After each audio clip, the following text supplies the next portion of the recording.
여러분은 프랑스 남부에서 요트를 타다가 바다에서 길을 잃었습니다. 휴대폰에 신호가 잡히지 않고 GPS가 작동을 멈췄어요. 안전한 곳으로 헤엄쳐 갈 수도 없어요. 살아남을 확률은 거의 제로에 가깝습니다. 오늘의 이야기는 이와 비슷해요. 코트다주르의 화창한 날씨를 남극의 차가운 바람과 바꾼다면요. 그리고 잔잔하고 푸른 바다 대신 사방이 온통 우뚝 솟은 얼음으로 가득 찬 바다를 상상해보세요. 휴대전화나 GPS는 잊으세요. 그 당시에는 존재하지도 않았으니까요. 네, 그런 상황을 극복하는 건 기본적으로 불가능합니다. 하지만 인듀어런스호에 탑승한 승무원들에게 이것은 단순한 가정 시나리오가 아니라 실제 상황이었습니다. 그럼에도 불구하고 그들은 배를 버리고 살아남았습니다. 100여 년이 지난 지금 과학자들은 마침내 바다 깊은 곳에서 그들의 배를 발견했습니다. 이제 새로운 3D 이미지가 이 위대한 실제 생존 이야기를 생생하게 재현하는 데 도움을 주고 있습니다. 좋아요. 처음부터 시작하죠. 1914년 영국계 아일랜드 탐험가 어니스트 쉐클턴은 26명의 대원들과 함께 남극 대륙 횡단이라는 생애 가장 대담한 모험을 떠났습니다. 지구상에서 가장 험난한 곳, 즉 매서운 바람과 길고 어두운 밤, 영하 60도까지 떨어지는 추운 기온으로 얼어붙은 황무지에 대해 이야기하고 있어요. 하지만 인듀어런스호의 승무원들에게는 그곳에 도착하는 것만으로도 흥분되는 일이었습니다. 그래서 1914년 8월 8일 그들은 처녀 항해에 나섰습니다. 인듀어런스호는 영국 플리머스를 출발하여 같은 해 10월에 사우스 조지아 섬에 도착했습니다. 그곳에서 마침내 주요 목표인 남극 해안의 웨델해로 향하게 됩니다. 이곳은 매서운 바람과 두꺼운 해빙, 얼음같이 차가운 물로 유명한 곳이에요. 네, 아늑한 곳은 아니죠. 인듀어런스호는 사우스 조지아를 떠난 지 이틀 만에 두꺼운 얼음 덩어리를 만났고 매우 느리게 움직이기 시작했어요. 두꺼운 얼음 조각이 느리고 조용한 덫처럼 배를 감싸고 있었습니다. 처음에 선원들은 기다렸습니다. 얼음이 깨질지도 모른다고 생각했죠. 배로 밀어낼 수 있을지도 모르니까요. 하지만 며칠이 지났습니다. 몇 주가 지나고 몇 달이 지났습니다. 배는 얼어붙은 바다에 완전히 박혀 움직일 수 없게 되었습니다. 2월이었습니다. 인듀어런스호의 앞쪽에 갑자기 작은 길이 나타났어요. 희망이 보였어요. 하지만 배는 여전히 길을 완전히 막고 있는 단단한 얼음으로 둘러싸여 있었기 때문에 그곳까지 가는 건 쉽지 않았습니다. 일부 얼음은 거의 5m가 넘는 두께였어요. 승무원들은 하루 종일 열심히 일하여 얼음을 뚫고 좁은 통로를 만들었어요. 다음 날 그들은 다시 시도했습니다. 밧줄을 이용해 각각 무게가 약 20톤에 달하는 거대한 얼음 덩어리를 떼어내기도 했어요. 그러나 그들이 확보한 공간은 여전히 배가 충분한 속도를 내기에는 너무 작았습니다. 설상가상으로 얼음은 이미 다시 얼어붙기 시작했어요. 어느 순간 선장은 그만두기로 결심했습니다. 몇 달이 더 지났지만 배는 여전히 완전히 갇혀 있었습니다. 여기저기서 얼음에 금이 간 흔적도 보였지만 실제로 도움이 되진 않았어요. 그리고 상황은 더욱 악화되었습니다. 얼음의 압력은 더 이상 배를 잡고 있는데 그치지 않고 배를 부수고 있었죠. 목재로 된 선체가 삐걱거리는 소리가 들렸습니다. 배는 조금씩 부서지기 시작했습니다. 그리고 1년 후인 10월, 쉐클턴은 배를 버리는 결정을 내려야 했습니다. 그의 결정은 옳았어요. 왜냐하면 12월에 인듀어런스호가 압력에 굴복했기 때문이죠. 뱃머리가 찌그러지면서 앞쪽 돛대가 무너졌어요. 며칠 후 선미가 얼음에서 들어 올려지고 배 전체가 바다로 가라앉았어요. 그렇게 인듀어런스호는 얼음 밑에 묻힌 채 사라졌습니다. 그럼 대원들은 어떻게 됐나요? 대원들은 가능한 모든 것을 챙겨서 얼음 위에 캠프를 차렸고 사방이 온통 하얀색으로 뒤덮인 세상에 고립되었습니다. 무전기도 구조대도 없었으며 얼음이 얼마나 버틸 수 있을지 알 수 있는 방법도 없었어요. 몇 달 동안 그들은 얼어붙은 바다를 표류하며 움직이는 얼음판 위에서 야영을 하고 항상 경계심을 늦추지 않았어요. 결국 그들은 작은 나무 구명보트를 타고 얼어붙은 바다를 헤치고 노를 저으며 우뚝 솟은 빙산을 피하고 뼛속까지 젖어드는 파도와 싸웠습니다. 지치고 춥고 무서운 일이었어요. 하지만 그들은 계속 나아갔습니다. 마침내 코끼리 섬이라는 외딴 바위 섬에 상륙했고 1년 만에 처음으로 단단한 땅을 밟았습니다. 하지만 그곳은 사람이 살지 않는 곳이라 구조의 가능성이 전혀 없었어요. 그래서 쉐클턴은 5명의 대원을 뽑았고 그들은 가장 튼튼한 구명보트를 타고 1300km의 바다를 가로질러 도움을 요청하기 위해 출발했습니다.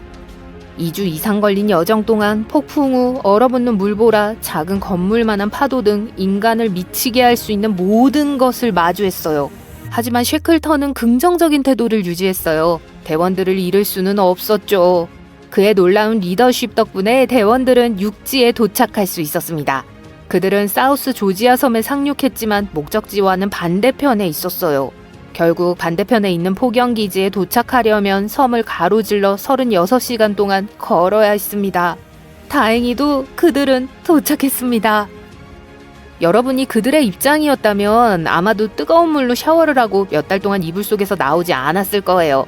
하지만 쉐클턴은 그럴 수 없었어요. 그는 쉬지 않고 곧바로 코끼리 섬에 갇혀있던 22명의 대원들을 구출할 계획을 세우기 시작했어요. 몇 번의 구조 시도 실패 끝에 당국은 마침내 쉐클턴에게 예인선을 빌려주었습니다. 예인선은 다른 선박을 밀거나 당겨서 이동시키는 배의 일종이에요. 1916년 8월 30일 코끼리 섬에 접근하던 중 선장은 해안에서 연기 신호가 나는 걸 목격했어요. 네, 모든 역경을 딛고 모두가 살아남았습니다. 아시다시피 그들의 배는 완전히 사라졌어요. 2022년 마침내 웨델해의 수심 약 3000m 해저에서 발견되기까지는요. 이 발견은 전 세계의 헤드라인을 장식했습니다. 인듀어런스호의 영상은 선박이 얼음 바닷속에서도 아름답게 보존되어 있음을 보여주었습니다. 목재는 새 것처럼 보였고 기본 구조는 여전히 온전했어요. 난파선은 해면, 말미잘, 해초, 불가사리로 덮여 있었어요. 모든 것이 놀랍도록 섬뜩했어요. 그런데 어떻게 이렇게 상태가 좋을 수 있을까요? 같은 크기의 다른 배들과 비슷해 보였지만 사실 인듀어런스는 혹독한 빙하 환경에서도 견딜 수 있도록 제작되었어요. 모든 디테일은 내구성을 극대화하기 위해 계획되었습니다. 경첩과 부속품은 강도를 높이기 위해 십자형으로 연결됐어요. 두꺼운 참나무와 노르웨이산 전나무 판자로 만들었고 매우 튼튼한 나무인 그린 하트로 덮었습니다. 뱃머리는 얼음에 대항할 수 있도록 제작됐어요. 각 목재 조각은 배의 곡선과 일치하도록 한 그루의 참나무에서 가져온 것이었어요. 이것이 바로 얼음 속에서 오랫동안 살아남을 수 있었던 이유입니다. 2024년 말 전문가들이 이 배의 첫 번째 3D 스캔을 실시했습니다. 수중 로봇을 사용하여 모든 각도에서 난파선을 매핑하고 수천 장의 사진을 촬영했습니다. 그런 다음 이를 짜맞추어 디지털 쌍둥이를 만들었어요. 이제 온라인에서 확인할 수 있습니다. 하지만 난파선에 가까이 다가가는 건 잊으세요. 남극은 여전히 지구에서 가장 외딴 곳 중 하나이기 때문에 그곳에 가는 것만으로도 큰 도전이 될 거예요. 지구가 따뜻해지고 극지방의 얼음이 계속 녹으면서 전문가들은 난파선에 접근할 수 있는 기회가 더 많아질 것으로 예상하고 있어요. 하지만 그들은 인듀어런스호를 계속 보호하기를 원합니다. 인듀어런스호를 보존하는 방법에 대한 이야기도 나오고 있어요. 한 가지 아이디어는 유람선 소유주들이 난파선 근처에는 가지 않기로 동의하도록 하는 거예요. 따라서 일반인이 난파선을 가까이서 볼 수 있는 기회는 아마 없을 것이라고 봐도 무방할 것 같아요. 적어도 가까운 미래에는요. 바다 어딘가에 선원 없이 표류하는 배가 있습니다. 누군가 이 배를 마지막으로 본 것은 50여 년 전이에요. 이 배의 이야기는 전설에 따르면 영원히 항해하며 바다에서 보는 사람에게 재앙을 가져다 준다는 플라잉 더치맨의 이야기를 떠오르게 해요. 플라잉 더치맨과 달리 SS 베이치모는 함부르크의 한 독일 회사를 위해 건조된 실제 선박으로 평범한 화물선으로 출발했습니다. 1914년부터 발트해의 함부르크와 스웨덴 사이를 오가며 물자를 운송했어요. 강력한 증기기관과 스틸로 만든 선체를 가지고 있었습니다. 몇 년 후 이 배는 영국 국유가 됐어요. 그러다가 19세기에 캐나다의 한 회사가 당시로서는 엄청난 금액인 약 18,000달러에 이 배를 매입했습니다. 새로운 소유주인 허드슨 베이 컴퍼니는 몇 년 동안 이 배를 적극적으로 사용했어요. 스코틀랜드의 모항에서 시베리아, 알래스카, 유콘, 노스웨스트, 준주까지 항해를 자주 보냈습니다. 또한 파나마 운하와 수에즈 운하를 통과하기도 했으며 선상에서 모피 가죽을 판매하기도 했어요. 때로는 승객을 모시기도 했습니다. 이 행운의 항해가 끝나기 전까지 9번의 성공적인 항해를 마쳤어요. 1930년대부터 SS 베이치모는 얼음과 폭풍으로 인해 어려움을 겪었습니다. 1931년 10월 처음 얼음에 갇혔을 때 일부 선원들은 알래스카로 탈출하는 데 성공했어요. 22명의 선원 중 15명은 배에 남아 배를 구하기로 결정했습니다. 배에는 약 58,000달러 상당의 모피와 기타 귀중한 화물이 실려 있었어요. 회사는 그들에게 겨울을 날 수 있는 물품을 보냈어요. 그들은 해치, 방수포 및 기타 재료로 배 근처에 캠프를 차리고 화물을 하역했습니다. 11월 말 눈보라가 이 지역을 휩쓸고 지나가면서 배도 함께 휩쓸려 간 것 같았습니다. 얼음 플랫폼은 살아남았지만 배는 부서졌어요. 일부 승무원들은 배가 침몰했다고 확신했습니다. 하지만 얼마 지나지 않아 캠프에서 약 72km 떨어진 곳에서 배를 발견한 현지인으로부터 연락이 왔습니다. 선원들은 각자의 삶을 살았고 배는 도망자 배로 다시 항해를 시작했습니다. 사람들은 1969년까지 1년에 한 번 정도 SS 베이치모를 발견하곤 했어요. 주로 알래스카 해안에서 발견되었습니다. 갯썰매를 끌고 노매로 가던 사람, 광부, 탐험가, 보물 사냥꾼 모두 SS 베이치모를 봤다고 주장했죠. 누군가는 배에 탑승해 항구로 가려고 했지만 악천후로 인해 며칠 동안 발이 묶였습니다. 다른 사람들은 운이 좋게도 웨일보트와 가구, 기타 귀중품을 배에서 가져갈 수 있었어요. 배에 가까이 다가간 사람들은 선박이 손상되어 프로펠러가 없는 걸 목격했습니다. 이 배는 최소 38년 동안 승무원 없이 떠돌아다니며 역사상 가장 오래 항해한 유령선으로 기록됐어요. 2006년 알래스카 당국은 이 북극의 유령선의 미스테리를 풀기 위한 프로젝트를 시작했고 마침내 물 위 또는 아래에 있는 SS 베이치모호를 찾았습니다. 지금까지 이 프로젝트는 성공하지 못했어요. SS 베이치모는 알래스카 해안에서 사라진 것으로 추정되는 4,000척의 선박 중 하나로 남아 있습니다. 17세기의 전설이 거짓말이 아니라면 이 유령선은 플라잉 더치맨호를 따라 어딘가를 항해하고 있을지도 몰라요. 이 배는 네덜란드 동인도 회사의 소유였어요. 이 배의 선장은 당시로서는 불가능한 일을 해냈는데 네덜란드에서 인도네시아까지 단 3개월 만에 항해했어요. 사람들은 그가 바다 위를 날아다녔다고 말했고 어떤 사람들은 그가 이를 위해 악의 세력과 거래를 했다고 설명했습니다. 배가 고향으로 항해하던 중 선장과 선원들이 흔적도 없이 사라졌어요. 그 배에 무슨 일이 일어났는지에 대해서는 여러 가지 버전이 있습니다. 그중 하나는 희망봉에 입항하려다 끔찍한 폭풍을 만나 배를 구해줄 선장이 없어 침몰했다는 이야기예요. 또 다른 전설에 따르면 선장이 폭풍이 몰아치는 동안 배를 가라앉히기 위해 하늘의 지시를 따르지 않았다고 합니다.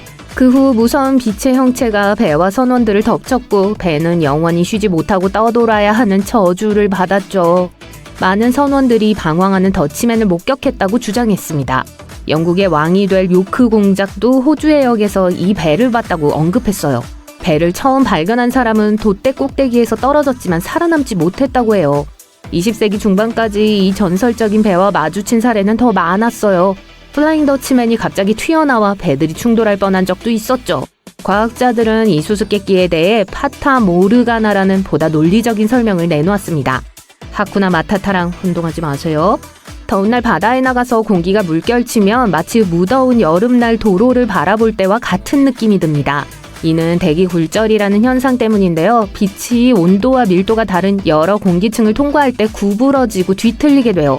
때로는 특정 조건에서 빛의 굴절이 플라잉 더치맨을 목격하는 것처럼 바다 위에 기괴한 착시를 일으킬 수 있어요.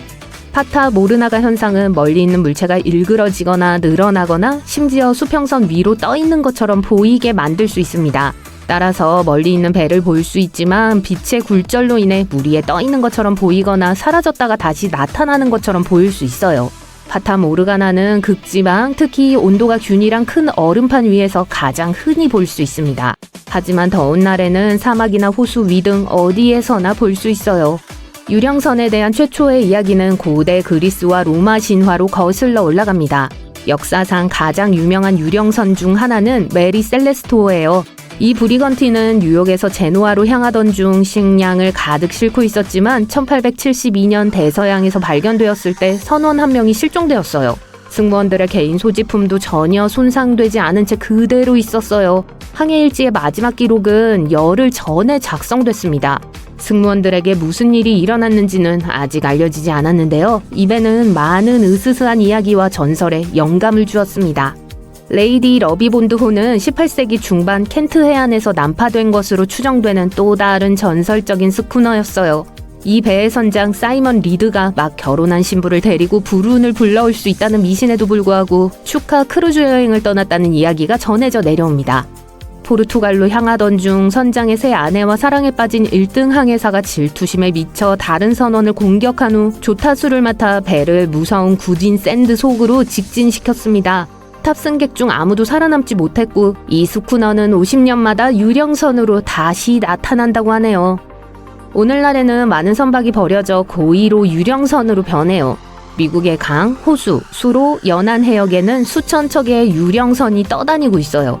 어떤 사람들은 폭풍우와 기타 극한의 날씨로 인해 보트를 잃기도 해요. 또 다른 사람들은 보트를 유지하는데 보트 가격의 10%가 늘기 때문에 버려야 하기도 하고요. 또한 배를 정박하는데 매년 수천 달러의 비용이 추가될 수 있습니다. 많은 보트가 유리섬유로 만들어졌기 때문에 소유주가 고철로 재활용할 수 없어요. 그래서 일단 유령선을 없애고 싶으면 부두에 묶어두고 몰래 떠나거나 해안에서 멀리 떨어진 곳에 떠있게 하거나 침몰시키려고 하는 경우가 많아요. 유령선이 얕은 바다에 가라앉으면 산호초, 맹그로브, 습지, 굴서식지 등에 피해를 입힐 수 있습니다. 또한 예상치 못한 일반 선박과 충돌해서 큰 문제를 일으킬 수도 있고요. 그러니까 그러지 마세요. 답이 되셨죠? 지금으로부터 360년 전 영국의 대형 선박인 런던호가 템즈강 하구에서 폭발했습니다. 이 비극으로 선원들과 그들의 동료들을 포함해 300명 이상이 목숨을 잃었습니다.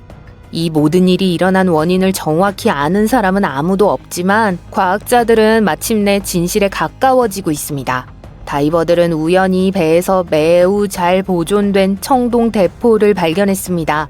수세기 동안 미사와 점토 속에 묻혀있던 이 대포에 모든 해답이 있을지도 모릅니다. 런던호는 영연방 해군을 위해 건조된 군함이었어요. 1656년 6월에 첫 항해를 시작했습니다.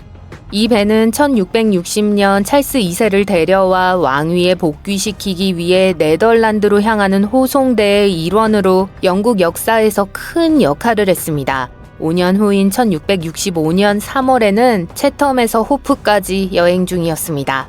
그때 존 로슨 제독은 배를 바다로 운전해 나갈 예정이었어요. 하지만 노어호의 부표에 도착하기 직전에 갑자기 화약이 배에서 폭발했습니다.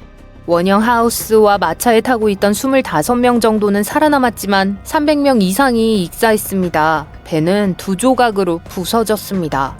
알링턴 백작 헨리 베넷은 이 모든 일이 배에 있던 값싸고 질 낮은 화약 때문에 일어났다는 소문을 퍼뜨렸어요.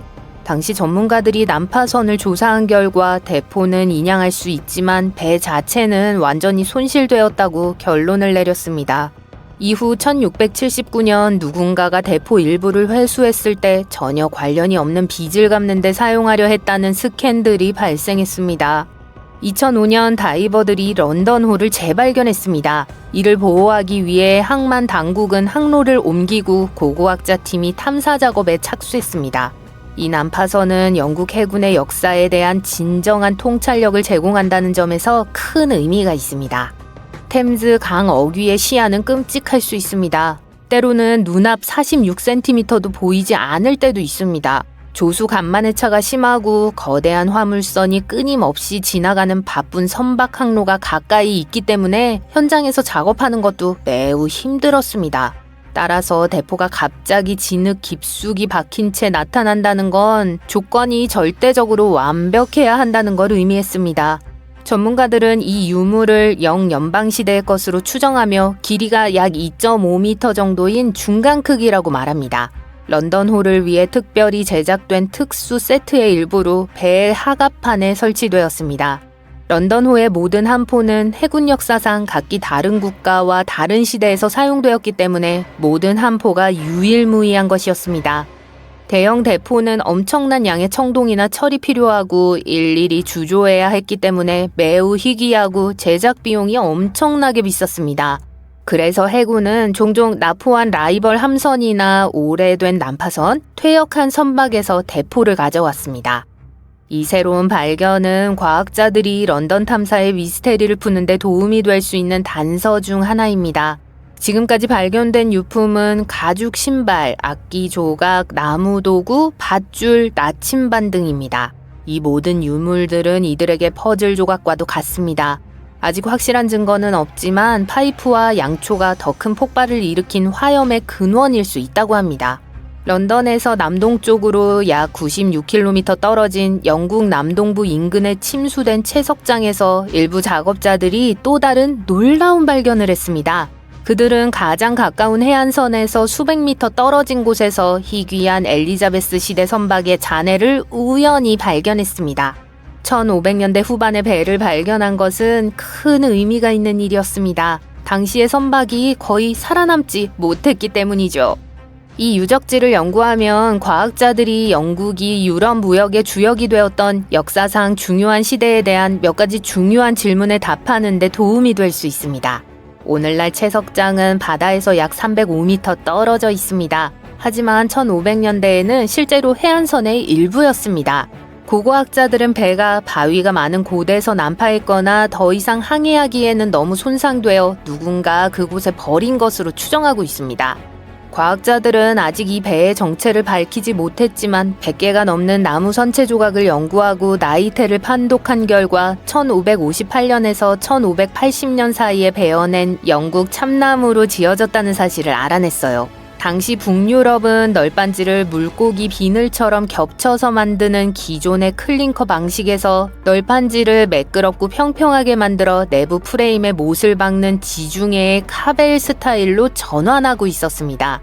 오래된 나무는 보통 공기나 물에 노출되면 꽤 빨리 썩습니다. 하지만 산소가 없는 두꺼운 진흙이나 미사층 아래에 묻혀 있다면 수세기 동안 생존할 수 있습니다. 이 난파선이 바로 그런 경우입니다. 연구팀은 레이저 스캐닝과 디지털 사진을 사용하여 난파선에 대한 모든 것을 기록하고 있습니다. 연구가 끝나면 채석장 호수의 미사 아래에 목재를 매립하여 배가 앞으로 몇 세기 동안 안전하게 그곳에 머물 수 있도록 할 계획입니다. 노르웨이의 한 고고학팀이 예상치 못한 장소, 즉 평평한 들판에서 배를 발견했습니다. 근처에 젤 마운드라는 언덕이 있습니다. 사실 바이킹이 직접 만든 거대한 매장 기념비입니다. 밭을 소유한 농부는 배수로를 파고 싶었지만 먼저 지하에 중요한 것이 있는지 확인하기 위해 전문가가 필요했습니다. 고고학자들은 트랙터와 같은 차량에 부착된 고해상도 지오 레이더를 사용했습니다. 이 지역을 스캔한 결과 이전에 아무도 발견하지 못했던 고분이 최소 8기 이상 존재한다는 사실을 발견했습니다. 그리고 고분 중 하나 아래에서 레이더가 배의 윤곽을 포착했습니다. 바이킹 시대에는 배가 매우 귀중했기 때문에 정말 중요한 사람과 함께 묻었습니다. 과학자들은 지금까지 노르웨이 전역에서 단 3건의 배 매장지를 발견했으며 이번 발견은 수년 만에 처음 있는 일입니다. 연구팀은 이 배가 기원전 500년에서 1000년 사이의 바이킹 시대의 것으로 추정하고 있습니다. 시간이 지남에 따라 그 위에 매장지가 평평해졌기 때문에 배는 이제 지상에서 0.5m 정도밖에 떨어지지 않았어요. 지표면과 매우 가깝죠. 배의 길이는 약 20m이며 레이더를 통해 용골과 바닥판과 같은 부분이 여전히 보존되어 있는 것을 확인할 수 있었습니다. 고고학자들이 비침습적 도구를 사용하여 더 많은 것을 탐사할 계획이기 때문에 실수로 유물을 훼손하지 않도록 주의해야 해요. 필요하다면 발굴을 시작할 거예요. 노르웨이에서 멀리 떨어진 나미비아 사막에서 보석을 찾던 광부가 우연히 500년 가까이 된 전설적인 난파선을 발견했습니다. 광부들은 고고학자를 불러 확인한 결과 1500년대에 미스테리하게 사라진 포르투갈의 무역선의 잔해인 봄 지저스가 분명하다고 생각했습니다. 봄 지저스는 보물을 가득 싣고 리스본을 떠나 인도를 향했지만 아프리카 남단 어딘가에서 잔인한 폭풍에 나미비아 해안에 부딪혔습니다. 배는 바위에 부딪혀 부서지고 파도에 휩쓸려 사라졌습니다. 고고학자들이 난파선을 탐사하던 중 해안가에 흩어진 배의 일부가 두꺼운 모래 아래 묻혀 있는 것을 발견했고 덕분에 썩어 없어지는 것을 막을 수 있었습니다. 심지어 선체가 부서지면서 선장의 가슴에서 물속으로 쏟아져 나온 40톤이 넘는 보물도 발견했습니다. 대포, 칼, 직물, 선원들이 항해에 사용했던 도구, 그리고 무엇보다도 인상적인 것은 총 무게가 16에서 17톤에 달하는 단단한 금속 조각, 1845개의 구리 덩어리였습니다. 과학자들은 이 유물들에 찍혀있는 오래된 상표를 판독하여 독일의 거대 무역회사에서 만든 것임을 밝혀낼 수 있었습니다. 그리고 포르투갈, 베니스, 프랑스, 무어주 등 전 세계에서 온 2,000여 개의 금화와 은화, 그리고 약 2,000톤에 달하는 거대한 코끼리 엄니 105개라는 진짜 대박이 터졌습니다. 이 상아들은 보석이나 고급 조각품과 같은 명품이 될 가능성이 높았습니다. 나중에 DNA 검사 결과 상아는 서아프리카 숲과 사바나 코끼리에서 나온 것으로 밝혀졌습니다. 하지만 뼈가 많이 발견되지 않았기 때문에 선원들이 탈출에 성공했거나 바다에서 영원히 사라진 것으로 추정됩니다. 거의 500년 만에 나미비아 사막 한가운데서 1,300만 달러가 넘는 금과 기타 보물이 가득 실린 배가 발견되었습니다. 이 배를 발견한 작업자는 사실 다이아몬드를 찾고 있었지만 결국 역사적으로 훨씬 더 가치 있는 것을 얻게 되었습니다. 거기에는 구리 블록, 나무, 파이프, 코끼리 엄니가 있었습니다. 광부들은 고고학자를 불렀고 고고학자는 곧 그곳이 생각했던 것처럼 해변이 아니라 난파선이라는 사실을 깨달았습니다. 모든 증거에 따르면 16세기에 실종된 포르투갈 무역선 봄 지저스호라는 것이 밝혀졌어요. 전문가들은 이 배가 포르투갈과 스페인의 오래된 배보다 더 크고 튼튼하며 더 나은 특별한 종류의 배였다고 생각합니다. 이 배는 포르투갈 탐험가들이 인도, 중국, 일본과 같은 먼 곳으로 장거리 여행을 떠나고 많은 화물을 싣고 돌아오기 위해 만들어졌습니다. 봄 지저스호는 포르투갈 리스본에서 인도 서부로 보물을 실어 날랐을 가능성이 높아요. 하지만 나미비아 근처의 아프리카 남쪽 끝을 돌아가는 도중에 큰 폭풍으로 인해 배가 해안에 너무 가까이 밀려난 것 같아요. 배는 바위에 부딪혀 뒤집히고 부서져 바닷속으로 가라앉았습니다. 고고학자들은 물속에서 선장의 상자에서 보물을 발견했는데 아마도 배의 나무 선체가 부서질 때 떨어져 나온 것으로 추정돼요. 그들은 또한 해안을 따라 흩어진 배의 조각을 발견했는데 아마도 격렬한 폭풍과 이후 그 지역의 건설로 인해 발생한 것으로 보여요. 폭풍이 매우 거셌을 텐데 뼈가 많이 발견되지 않았다는 건 대부분의 승무원이 생존했거나 바다에서 실종되었을 수 있다는 뜻이에요. 배는 세 부분으로 나뉘어져 있었고 두꺼운 모래층이 배를 덮어 부패를 막은 덕분에 놀라울 정도로 잘 보존되어 있었어요.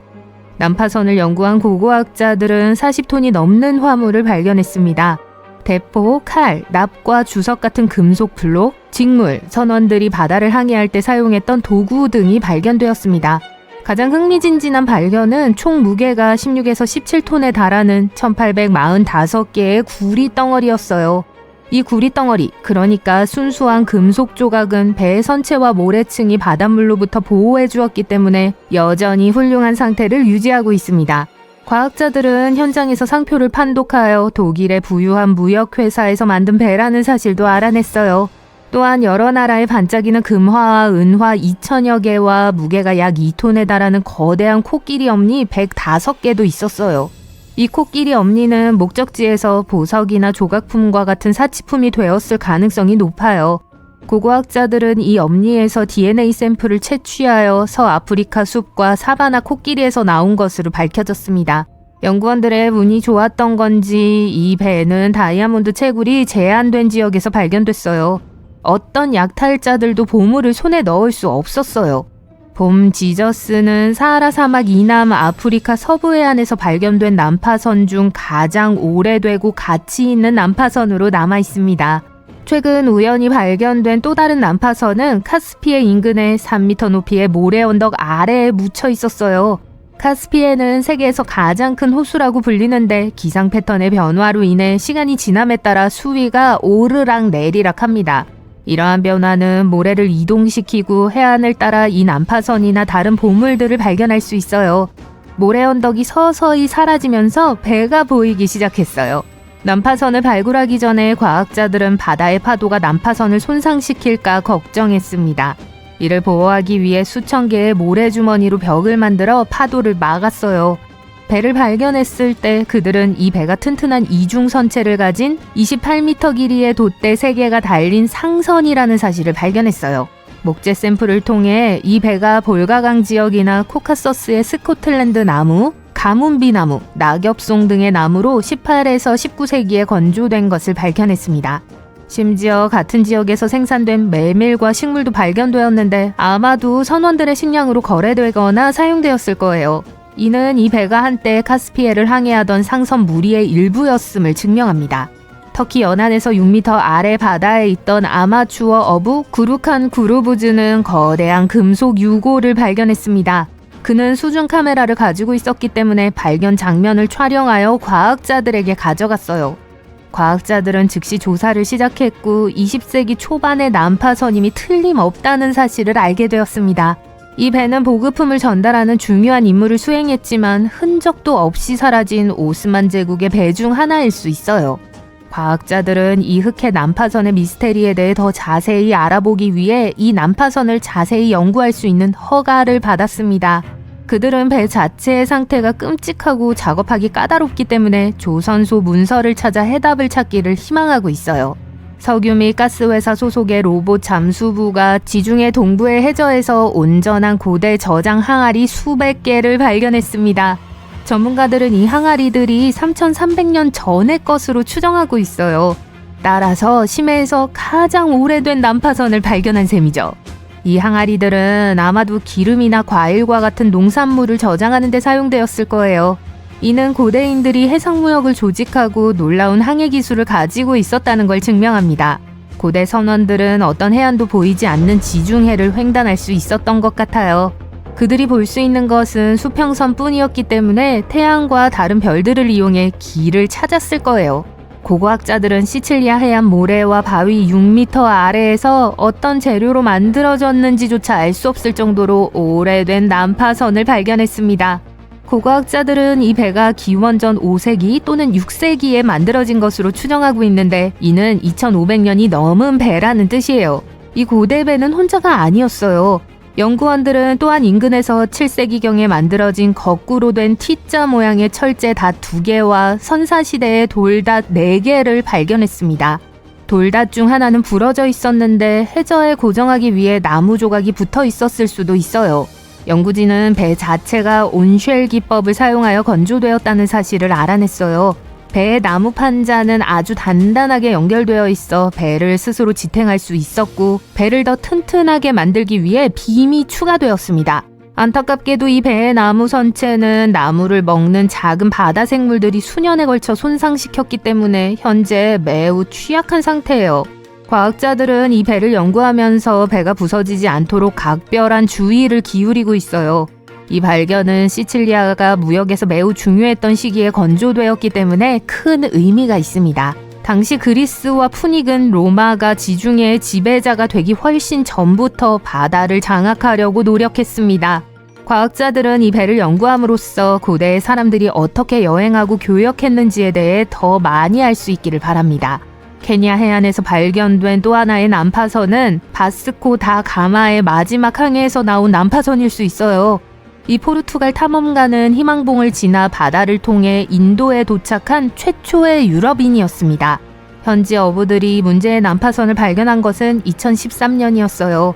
수중 고고학자가 그곳을 확인하러 왔다가 코끼리 엄니와 귀중한 구리덩어리 등 보물을 발견했어요. 이 발견이 정말로 바스코 다 가마와 관련이 있다면 16세기의 것임이 틀림없어요. 다 가마가 세 번째이자 마지막 인도 항해를 떠난 해였습니다. 다 가마는 20척의 거대한 함대를 이끌었는데 그중 하나가 상호르해였습니다. 배의 대부분은 산호층 아래에 숨어 있으며 과학자들로 구성된 팀이 배의 나무 프레임과 선체의 일부를 찾기 위해 조심스럽게 참호를 파고 있습니다. 무슨 일이 있어도 멈추지 마. 거의 다 찾았어. 보물을 찾는 두 사람이 밤에 옥수수밭에서 얼어붙은 땅을 파고 있습니다.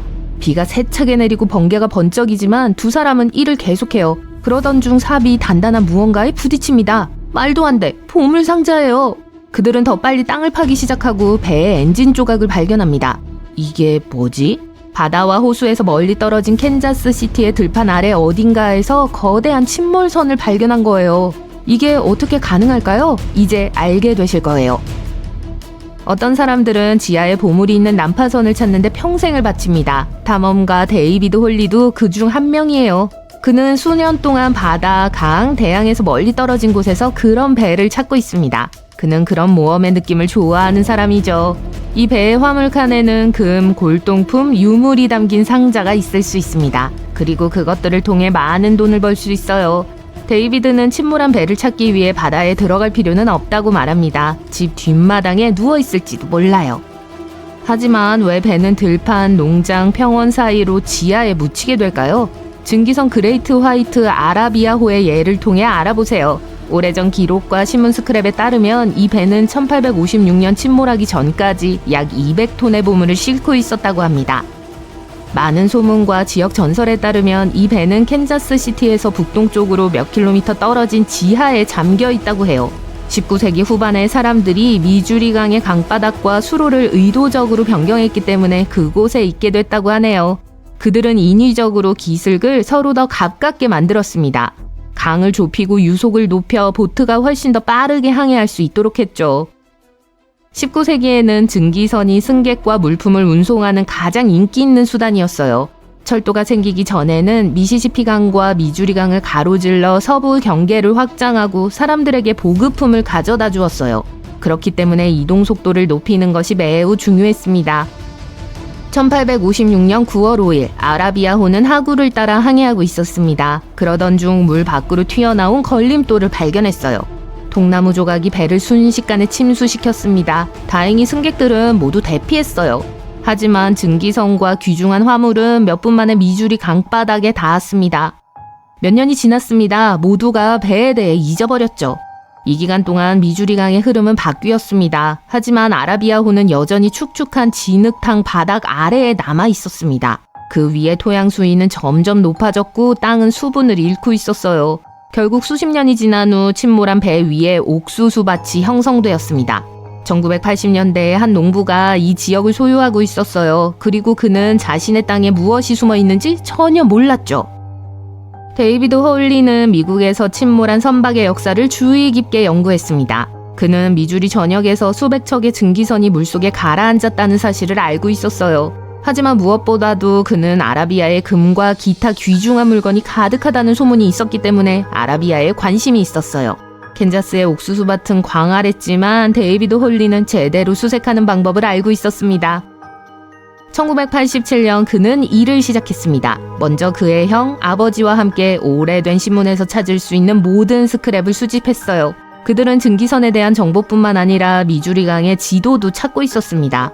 그들은 미주리 강의 역사적 변화를 추적하고 날짜를 확인해서 증기선이 침몰한 넓은 지역을 수색했어요. 다음으로 전자기 테스트와 기타 지질학적 자료를 사용해서 토양을 연구하고 적합한 장소를 찾았습니다. 그들은 땅의 수분과 밀도의 차이를 찾았어요. 그런 다음 강력한 금속 탐지기로 그 지역을 통과했어요. 그리고 1988년 가을에 증기선의 위치를 결정했습니다. 아라비아는 축구장만한 크기였어요. 그 거대한 선박은 지하 14m 4층 아래에 있었습니다. 하지만 발굴을 시작하기 전에 옥수수밭 주인에게 허락을 받아야 했어요. 농부에게 이 소식은 큰 놀라움이었습니다.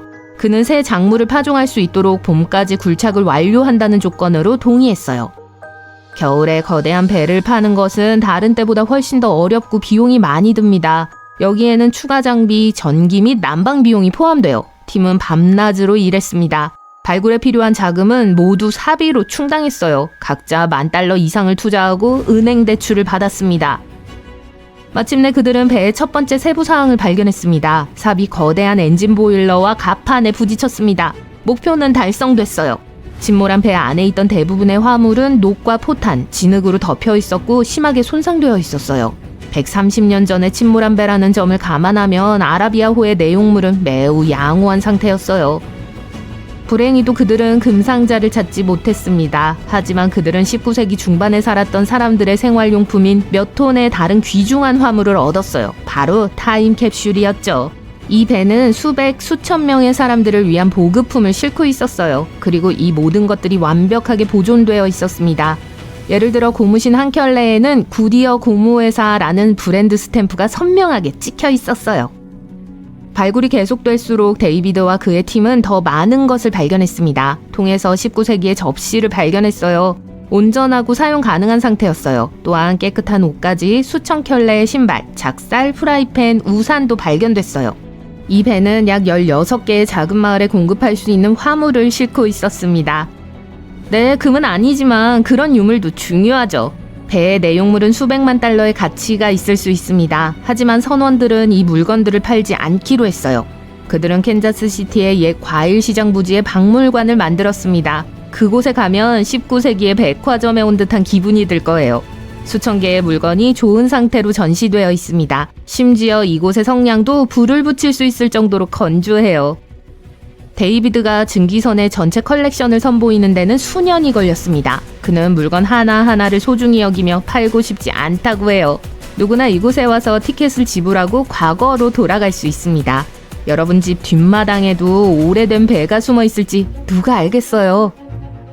지질학자들은 2008년 나미비아의 뜨거운 사막에서 오래된 선박을 발견했습니다. 이 배는 해적들이 바다에서 선원들을 위협하던 시절에 항해하던 배예요. 그리고 지금은 메마른 석호 안에 있습니다. 1533년 리스본에서 출항한 이 배는 작은 다이아몬드 광산마을 근처에서 선원들과 함께 사라졌습니다. 거의 500년이 지난 지금 배는 심하게 손상됐어요. 배의 선체만 남았습니다. 하지만 배 안에 숨어있는 보물은 그대로 남아있었어요. 그들은 아무것도 망치지 않으려고 오랫동안 조심스럽게 배를 연구했습니다. 그리고 5일 후 그들은 화물칸에서 크고 오래된 상자를 발견했어요. 조심스럽게 열어보니 금화가 들어있었습니다. 따라서 배의 가격은 약 1,000만 달러로 추정됐어요. 난파의 정확한 원인은 알려지지 않았지만 전문가들은 무거운 화물과 악천후로 인해 배가 파괴되었다고 생각합니다. 그 후 사막이 된 해저로 내려갔죠. 어떤 사람은 뒷마당에서 비행기를 발견하고 어떤 사람은 배를 발견하고 어떤 사람은 집에서 고대 비밀 도시로 통하는 통로를 발견했습니다. 1963년 터키에서 일어난 일이에요. 건물 주인은 수리를 하기로 결정했어요. 그는 지하실로 가서 벽을 허물어 그곳을 거실로 만들었습니다. 그리고 한쪽 벽 뒤에서 지하로 이어지는 터널을 발견했습니다. 남자는 그곳이 비밀의 방이라고 생각했어요. 그곳으로 내려가서 그곳이 그 이상의 무언가라는 걸 깨달았죠. 18층 높이의 고대 도시였어요. 사람들은 780에서 1180년의 기상재해와 적의 침략으로부터의 피난처로 이 도시를 건설했습니다. 이곳은 또한 여러 방향으로 수킬로미터에 걸쳐 뻗어있는 많은 지하터널을 숨기고 있어요. 사람들은 이 도로로 이어지는 비밀 통로를 이용해 여러 지점에서 마을로 이동할 수 있었습니다. 이 도시는 약 2만 명의 주민과 가축, 수많은 식량을 수용할 수 있어요. 고고학자들은 이곳에서 예배당, 학교, 마구간, 공공부엌도 발견했습니다. 수년 동안 세계에서 가장 귀중한 난파선은 전설로만 전해져 왔지만 이제야 드디어 발견되었습니다. 그리고 그 잔해 중에는 11억 달러 상당의 진짜 보물이 있었습니다. 이를 더 잘 이해하려면 1622년으로 거슬러 올라가야 합니다. 그해 스페인의 천하무적 갤리온 누에스트라 세뇨라 데 아토차호는 스페인 국왕 필립 4세와 부유한 귀족들의 재물을 가득 싣고 하바나항에서 출항했어요. 콜롬비아, 페루, 멕시코, 베네수엘라에서 생산된 금, 은, 구리, 에메랄드였어요. 화물은 총 40톤이 넘는 방대한 양이었기 때문에 배로 운송하는 데만 2달이 걸렸습니다. 또한 배에는 많은 사람들이 타고 있었는데 무려 265명에 달했어요. 처음에는 모든 것이 순조로웠습니다. 하지만 플로리다 해협에서 문제가 발생했습니다. 선원들은 춥고 폭풍우가 몰아치는 밤에 길을 잃었습니다. 그리고 얼마 지나지 않아 강력한 허리케인을 마주하게 되었습니다. 바람은 돛대를 찢어버렸어요. 거대한 파도가 방향타를 부숴버렸죠. 그리고 곧 아토차호는 해저의 어둠을 향해 가라앉고 있었습니다. 그날 밤의 재앙은 필립 4세에게 막대한 재산 손실을 의미했습니다. 하지만 그보다 더 큰 손실은 인명 손실이었습니다. 265명의 승무원 중 5명만이 살아남았습니다. 그들은 물 위에 남아있는 유일한 부분인 배의 작은 돛대에 가까스로 기어 올랐어요. 보물이 모두 사라지자 스페인은 재빨리 행동에 나서서 인양 작전을 계획했습니다. 화물을 회수하기 위해 5척의 배를 보냈습니다. 계획은 간단하고 쉬워 보였어요. 해치가 단단히 잠겨 있으니 보물은 여전히 그곳에 있을 테니까요. 그러나 거의 즉시 일이 잘못되었습니다. 예를 들어 5척의 배 중 한 척은 여정을 시작하기도 전에 좌초되었습니다. 결국 수색 작업은 60년 동안 계속되었고 여러 가지 요인이 수색 실패의 원인이 되었습니다. 오늘날에는 그렇게 나쁘지 않아 보일지 모르지만 당시에는 다이버들에게 지금과 같은 기술이나 안전장비가 없었어요. 해저 탐사는 위험했고 아무것도 찾지 못하는 경우가 많았죠. 구조대원들은 아토차호를 수색하던 중 아토차호의 자매선인 산타 마가리타호의 흔적을 발견했습니다. 침몰한 달 후 또 다른 허리케인이 이 지역을 지나갔습니다. 해저는 선박의 조각이 사방에 흩어져 있는 직소 퍼즐이 되었습니다. 구조 작업은 거의 불가능해졌습니다. 시간이 지나면서 스페인은 산타 마가리타호의 화물 일부를 회수하는 데 성공했습니다. 하지만 아토차의 보물은 영원히 사라진 것처럼 보였습니다. 그럼에도 불구하고 아무도 그 이야기를 잊지 않았습니다. 그러다 침몰 후 300여 년이 지난 1969년 모든 것이 바뀌기 시작했습니다. 숙련된 심해 다이버인 멜 피셔가 나서서 역사를 다시 쓰기로 결심했어요. 멜은 이미 인생의 대부분을 해저에서 보낸 경험이 있었습니다. 심지어 아내와 함께 캘리포니아에서 다이빙 학교를 운영하기도 했어요. 그래서 멜은 가족을 모아 미국 반대편으로 이주했습니다. 그는 새로운 보물 사냥꾼 팀을 이끌었고 그들의 사명은 전설적인 아토차의 잃어버린 보물을 찾는 것이었습니다. 보트 한 척과 잠수 장비, 금속 탐지기가 전부였습니다. 하지만 그것만으로도 탐사를 시작하기에 충분했어요. 그들은 17세기에 여러 문서에서 언급된 마테쿰베 키라는 지역에 집중했습니다. 첫 해에 그들은 16만 킬로미터 이상을 이동했지만 아무것도 발견하지 못했습니다. 불가능한 꿈처럼 보였어요. 하지만 멜에게는 여전히 유진 라이온이라는 카드가 있었습니다. 수색의 방향을 바꿀 수 있는 역사학자였죠. 유진은 난파선에 대한 단서를 찾기 위해 스페인 기록 보관소를 조사했습니다. 그곳에서 그는 난파선을 구하려는 한 무리의 사람들이 언급된 중요한 문서를 발견했습니다. 마지막 페이지에는 멜이 수색하던 곳에서 160km 떨어진 지역이 주요 탐사 현장이었다는 내용이 적혀 있었습니다. 이 작은 정보는 그들에게 필요했던 건초 더미의 바늘과 같았습니다. 그들은 배의 경로를 변경하고 곧 새로운 장소에 도착했습니다. 하지만 어려움이 있었습니다. 바다의 수심이 깊어 시야가 거의 확보되지 않았습니다. 자신의 손을 보기도 어려웠어요. 하지만 멜은 다이빙의 역경에 대처하는 방법을 알고 있었고 레터박스라고 불리는 2개의 큰 튜브를 배에 설치하는 간단하고 기발한 해결책을 생각해냈어요. 이 튜브는 프로펠러 앞에 내려놓을 수 있었습니다. 기발한 아이디어였어요. 수면에서 깨끗한 물을 빨아들여 다이버들이 있는 곳인 해저로 향하게 한 것이죠. 이 기술은 탁한 물을 맑게 해줄 뿐만 아니라 수세기 동안 숨겨져 있던 물체를 드러내는 데도 도움이 되었어요. 그럼에도 불구하고 수색에는 16년이 걸렸습니다. 그 시간 동안 피셔는 많은 물건을 발견했습니다. 그러던 1971년 거대한 닻을 발견했습니다. 이것이 아토차를 찾을 수 있는 첫 번째 단서였습니다. 그 후 며칠 동안 더 많은 물건이 등장했습니다. 겁, 칼, 고대, 못이 발견되었어요. 모든 것을 체계적으로 정리하기 위해 팀은 원형 지도를 만들었어요.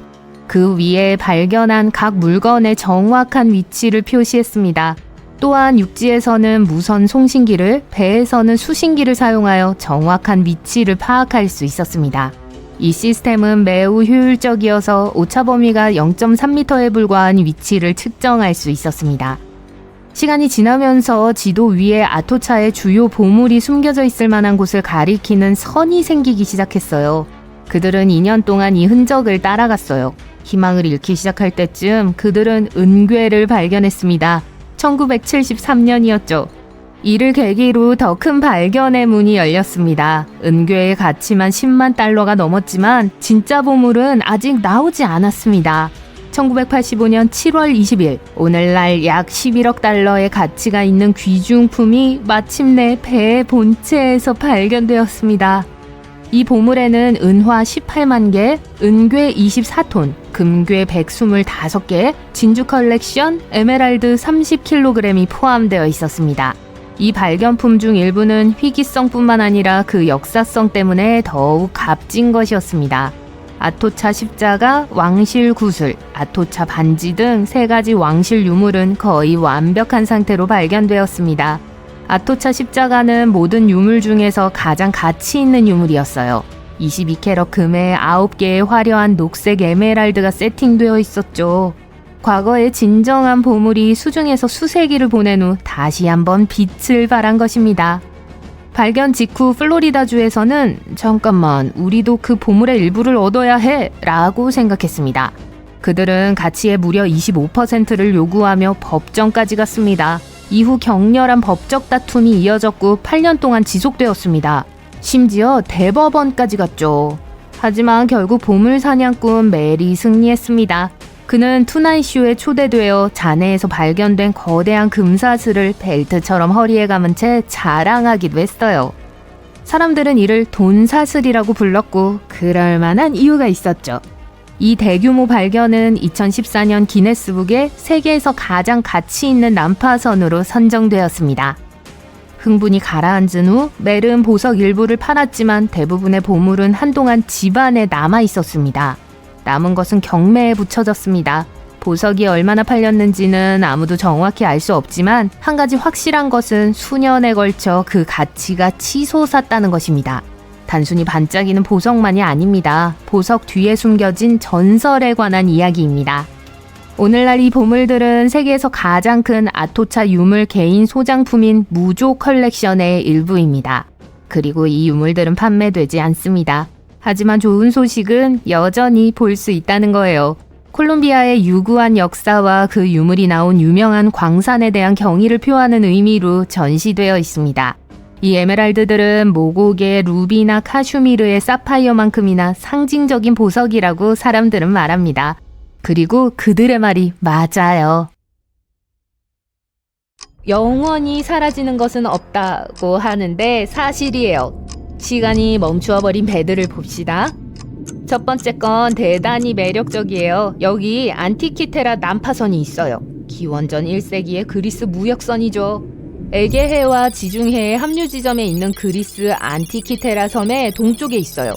약 2000년 후인 1900년에 한 그리스 스펀지 잠수부들이 난파선을 발견했어요. 그들은 튀니지로 가고 있었어요. 하지만 근처의 섬에서 폭풍으로부터 피난처를 찾아야 했어요. 폭풍 때문에 아무데도 갈 수 없었기 때문에 날씨가 더 잠잠해질 때까지 그들은 해면을 찾기로 결정했어요. 잠수부 중 한 명이 약 40m 깊이의 난파선을 발견했어요. 누군가가 해면 사냥을 하러 갔다가 고고학적 보물을 가지고 수면으로 나왔다고 상상해보세요. 스폰지보트의 선장은 그리스 공무원들에게 자신들이 발견한 것에 대해 알려주었어요. 관계자들은 두 척의 배를 난파선이 있는 곳으로 보냈어요. 인양 작업은 성공적이었고 발견물들은 현재 아테네에 있는 그리스 국립고고학 박물관에서 찾아볼 수 있어요. 그 발견에는 실물 크기의 대리석 말 3필, 보석, 동전, 그리고 2m 높이의 거대한 헤라클레스 조각상을 포함한 수백 점의 예술 작품이 포함되어 있어요. 이 보물들 중 젊은 남자의 청동상인 안티키테라의 청년이 더 많은 관심을 끌었어요. 왜냐하면 이 청년은 우리에게 익숙한 어떠한 도상학적 모델도 따르지 않았고 이런 유형의 사본에 대해 알려진 것도 없었거든요. 그는 손에 구 모양의 물체를 들고 있었어요. 학자들은 이 사람이 누구일지에 대해 서로 다른 이론을 가지고 있지만 아직까지 일치된 의견은 없어요. 70년도 더 후에 자크 이브 쿠스토와 그의 팀은 그 지역으로 가서 수백 개의 더 많은 유물과 4명의 유해를 수습했어요. 흥미롭게도 그들은 태양, 달, 그리고 여러 행성의 움직임을 예측할 수 있는 복잡하게 맞물려 있는 장치 세트를 발견했어요. 이 메커니즘은 또한 몇 년 후에 일식과 월식의 시간을 나타낼 수 있었어요. 이 안티키테라 메커니즘을 초기 컴퓨터 달력이라고 생각하면 될 거예요. 그러니까 농업활동, 종교의식, 올림픽 경기 같은 중요한 행사를 계획하기 위해서 말이에요. 안티키테라 잔해에서 발견된 이 아티팩트들은 현대 고고학에서 가장 중요한 발견물들 중 일부예요. 안티키테라 메커니즘 자체만으로도 고대 기술의 한계에 대한 우리의 인식을 바꿔놓았어요. 그 메커니즘은 정교한 디자인을 하고 있었고 1000년도 더 전에 만들어졌어요. 이 놀라운 모든 발견들 후에 전문가들은 그 잔해 현장이 대부분 미개척 상태로 남아있다고 믿고 있어요. 대부분 그 위치와 배가 있는 해저의 풍경 때문이죠. 난파선은 스쿠버 다이버들에게는 너무 깊지만 잠수정 같은 걸 사용하기에는 너무 얕아요. 2012년 해저에서 이루어진 조사에 따르면 남쪽으로 약 243m 떨어진 곳에 두 번째 난파선의 증거가 있다는 게 확인됐어요. 분명 이 지역이 인류에게 제공할 게 많네요. 만약 그 스폰지 사냥꾼들이 이 지역에 가지 않았다면 어떻게 되었을까요? 과학자들은 남극 대륙 웨델해 바닥에서 침몰한 지 107년이 지난 난파선을 발견했어요. 그 배의 이름은 인듀어런스호예요. 남극 탐험가 어니스트 쉐클턴 경에 실종된 배였죠. 수십 년 후에 그걸 처음 봤던 과학자들은 이것이 지금까지 발견되지 않은 난파선 중 가장 위대한 것이라고 했어요. 그래서 전체 발견 과정을 촬영했던 거예요. 이 비디오는 인듀어런스의 잔해를 보여주며 여전히 놀라운 상태에 있다는 걸 증명해요. 1세기 이상 동안 3km 깊이의 물속에 앉아 있었지만 아주 최근에 가라앉은 것 같아 보여요. 이야기는 이렇습니다. 배는 1915년에 얼음의 격파당해 침몰했어요. 쉐클턴과 그의 동료들은 작은 구명보트를 타고 스스로 탈출해야 했어요. 그때부터 생존이 전부였어요. 쉐클턴은 그의 선원들을 안전한 곳으로 데려올 수 있었어요. 그리고 배가 가라앉았어요. 네, 꽤 인상적인 이야기이긴 하지만 왜 과학자들은 이 배를 소중히 여기는 걸까요? 우선 쉐클턴의 제국 남극 횡단 탐험대는 최초의 남극 대륙 육지 횡단을 하기 위해 항해했어요. 네, 승무원들은 얼음에 갇혔지만 그 의도가 중요했죠. 두 번째로 난파선을 찾는 도전 그 자체에 관한 거예요. 웨델해는 거의 늘 두꺼운 해빙으로 덮여 있어요. 그 외에 인듀어런스 호를 가라앉힌 바로 그 해빙 말이에요. 침몰 추정 지점 근처에 도달하는 건 연구를 수행하는 건 말할 것도 없고 매우 어려워요.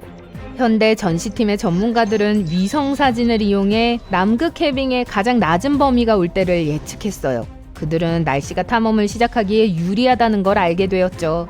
존 쉬어즈 박사는 말했어요.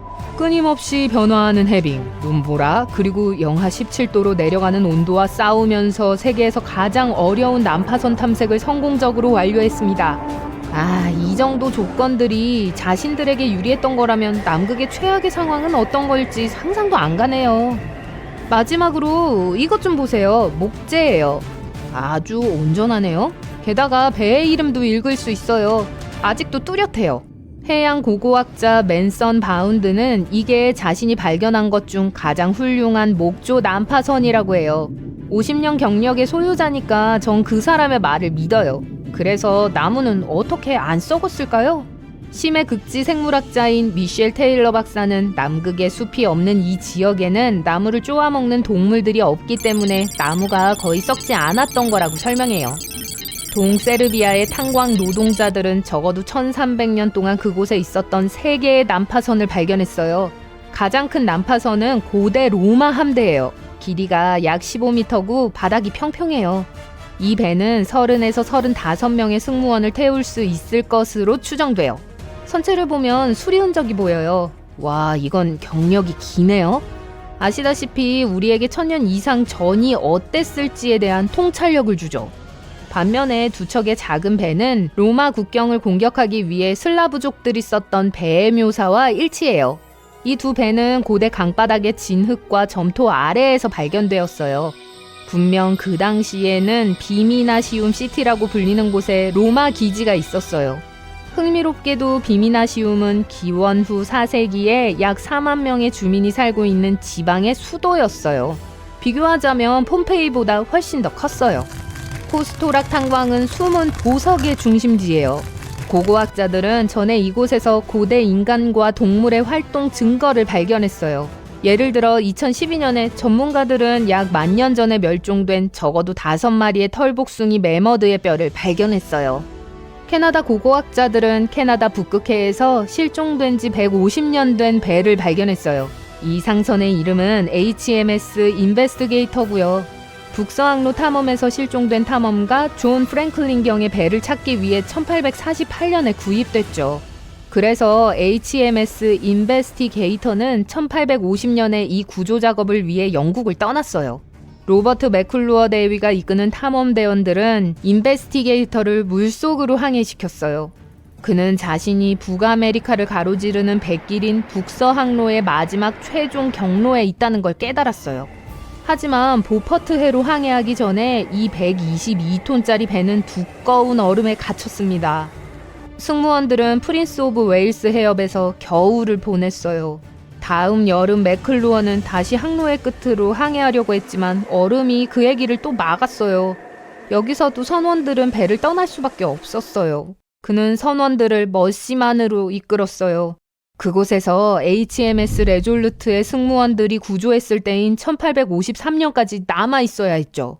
60명의 승무원들이 살아남을 수 있을지도 모르는 채 북극에서 3번의 겨울을 보내야 했다고 상상해보세요. 나중에 배는 약 11m 물속에서 똑바로 앉아있는 게 발견됐어요. 상태가 매우 좋았죠. 북극의 물이 선박의 외부 가판이 빠르게 악화되는 걸 막았어요. 배의 윤곽과 목재가 선명하게 보여요. 게다가 고고학자들은 땅에서 선원들이 남긴 유물을 발견했어요. 그들은 인베스티게이터를 버리기 전에 모든 짐을 내렸어요. 3개의 선원 무덤과 한 척의 영국 해군 난파선도 이 지역에서 발견되었어요. 여기서 또 무엇을 찾을 수 있을까요? 때는 1854년, 당시 가장 빠른 여객선이었던 SS 아티코는 대서양 횡단을 시작했습니다. 자욱한 안개 속을 항해하면서 미지의 세계로 천천히 사라졌습니다. 미국의 선박회사인 콜린스 선박은 1818년에 시작되었고 1835년에 이르러서야 본격적으로 대서양 횡단 무역에 동참했어요. 콜린스사의 증기선은 단 열흘 만에 리버풀에서 뉴욕까지 대서양을 횡단했습니다. 오늘날 기준으로는 빠르지 않은 것 같지만 당시의 다른 선박들은 같은 항해를 하는데 몇 주가 걸렸어요. 나무로 된 가벼운 선체와 강력한 증기기관이 동력을 공급하던 그 증기선들은 당시 많은 유명인들이 선호하는 교통수단이었습니다. 그런 첨단 기술의 선박에서는 무언가 잘못될 일이 없을 거라고 생각했죠. 마치 모든 사람들이 침몰 불가능하다고 믿었던 바로 그 선박처럼요. 어쨌든 다시 콜린스 선박으로 돌아갈게요. 회사는 대서양 횡단 노선의 강력한 경쟁자로 성장했고 유일한 경쟁자는 큐나드 선박뿐이었습니다. 큐나드 선박은 북극 항로를 주력으로 하는 영국 회사였어요. 1835년 콜린스 선박은 리버풀로 여행하는 새로운 배를 출항했고 그 당시에 가장 큰 규모의 화물을 싣고 뉴욕으로 돌아왔습니다. 그때부터 콜린스사는 꾸준히 성장하고 있었어요. 미래에는 성공만이 있을 것 같았죠. 불행하게도 그들의 호화로운 배는 사용되는 석탄의 양 때문에 운행하는 데 비용이 많이 들었습니다. 약한 나무 선체와 함께 거대한 힘은 항해 후에 매번 많은 수리가 필요하다는 걸 의미했어요. 그래서 여행은 매번 많은 비용이 들었습니다. 하지만 그들의 선박은 안전하고 평판이 좋았기 때문에 사람들은 기꺼이 가격을 지불했고 회사가 위기에 처하진 않았어요. 그들은 이전에 아무도 해내지 못했던 것을 성취했습니다. 아까 말했듯이 단지 열흘 만에 대서양을 건넜죠. 그리고 회사의 주인인 에드워드 콜린스는 그 속도를 유지하기로 했습니다. 그들의 5척의 배는 3척의 큐나드 선박을 쉽게 능가했어요. 대단한 칭찬과 함께 회사는 더 많은 관심을 받았습니다. 비록 큐나드 선박의 배들은 철 선체로 인해 더 느려졌지만 느린 항해 속도와 상관없이 여전히 이익이 있다고 믿었습니다. 콜린스의 배 중 3번째로 진수된 아티코는 규모가 가장 컸는데 길이가 86m에 달했고 2개의 사이드 레버 증기 엔진은 각각 1000마력이었습니다.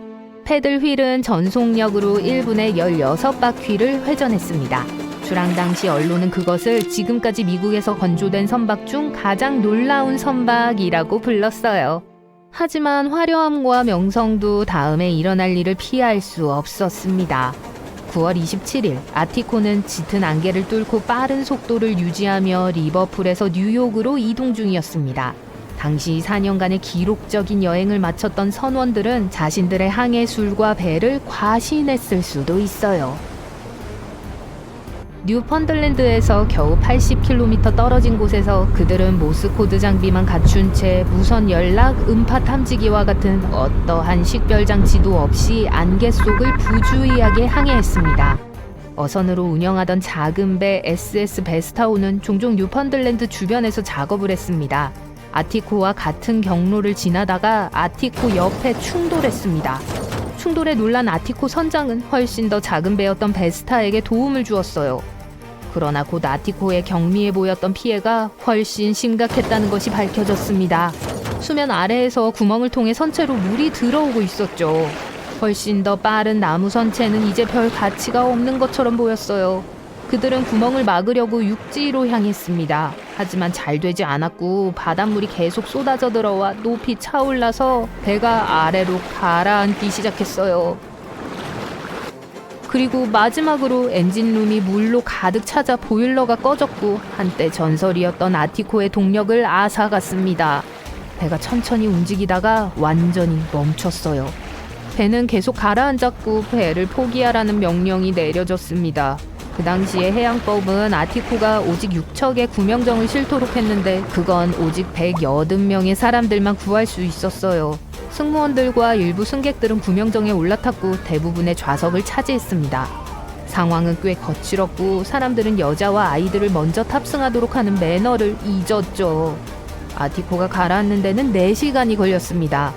150명의 승무원과 250명의 승객이 탑승하고 있었어요. 구명정을 찾지 못한 사람들은 배의 일부를 이용해서 뗏목을 직접 만들려고 필사적으로 시도했습니다. 이틀 후 오직 3척의 구명정만이 해안에 안전하게 도착했고 나머지 3척은 전혀 발견되지 않았습니다. 믿기 힘든 사실은 구조대가 이틀 동안 잔해에 매달려 있던 몇몇 사람들을 구했다는 거였어요. 승무원들과는 달리 선장은 아티코와 함께 침몰했지만 놀랍게도 살아남았습니다.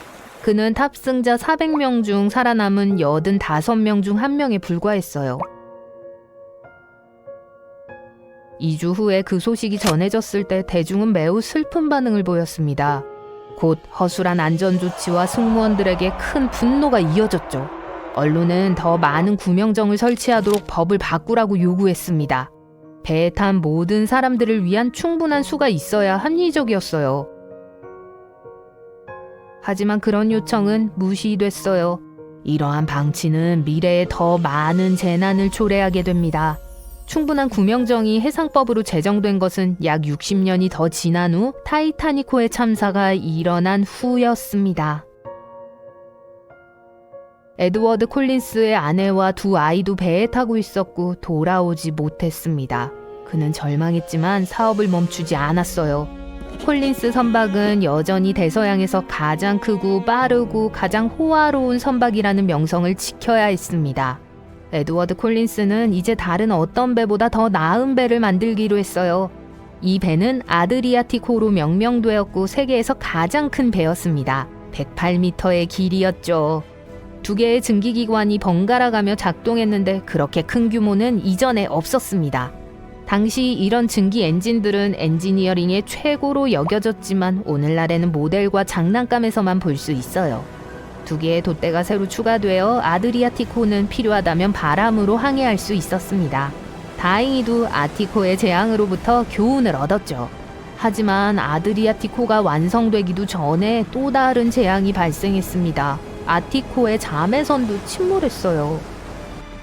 사고가 난 배는 큐나드 선박을 필사적으로 앞지르려고 하다가 도중에 빙산에 부딪혔다고 합니다.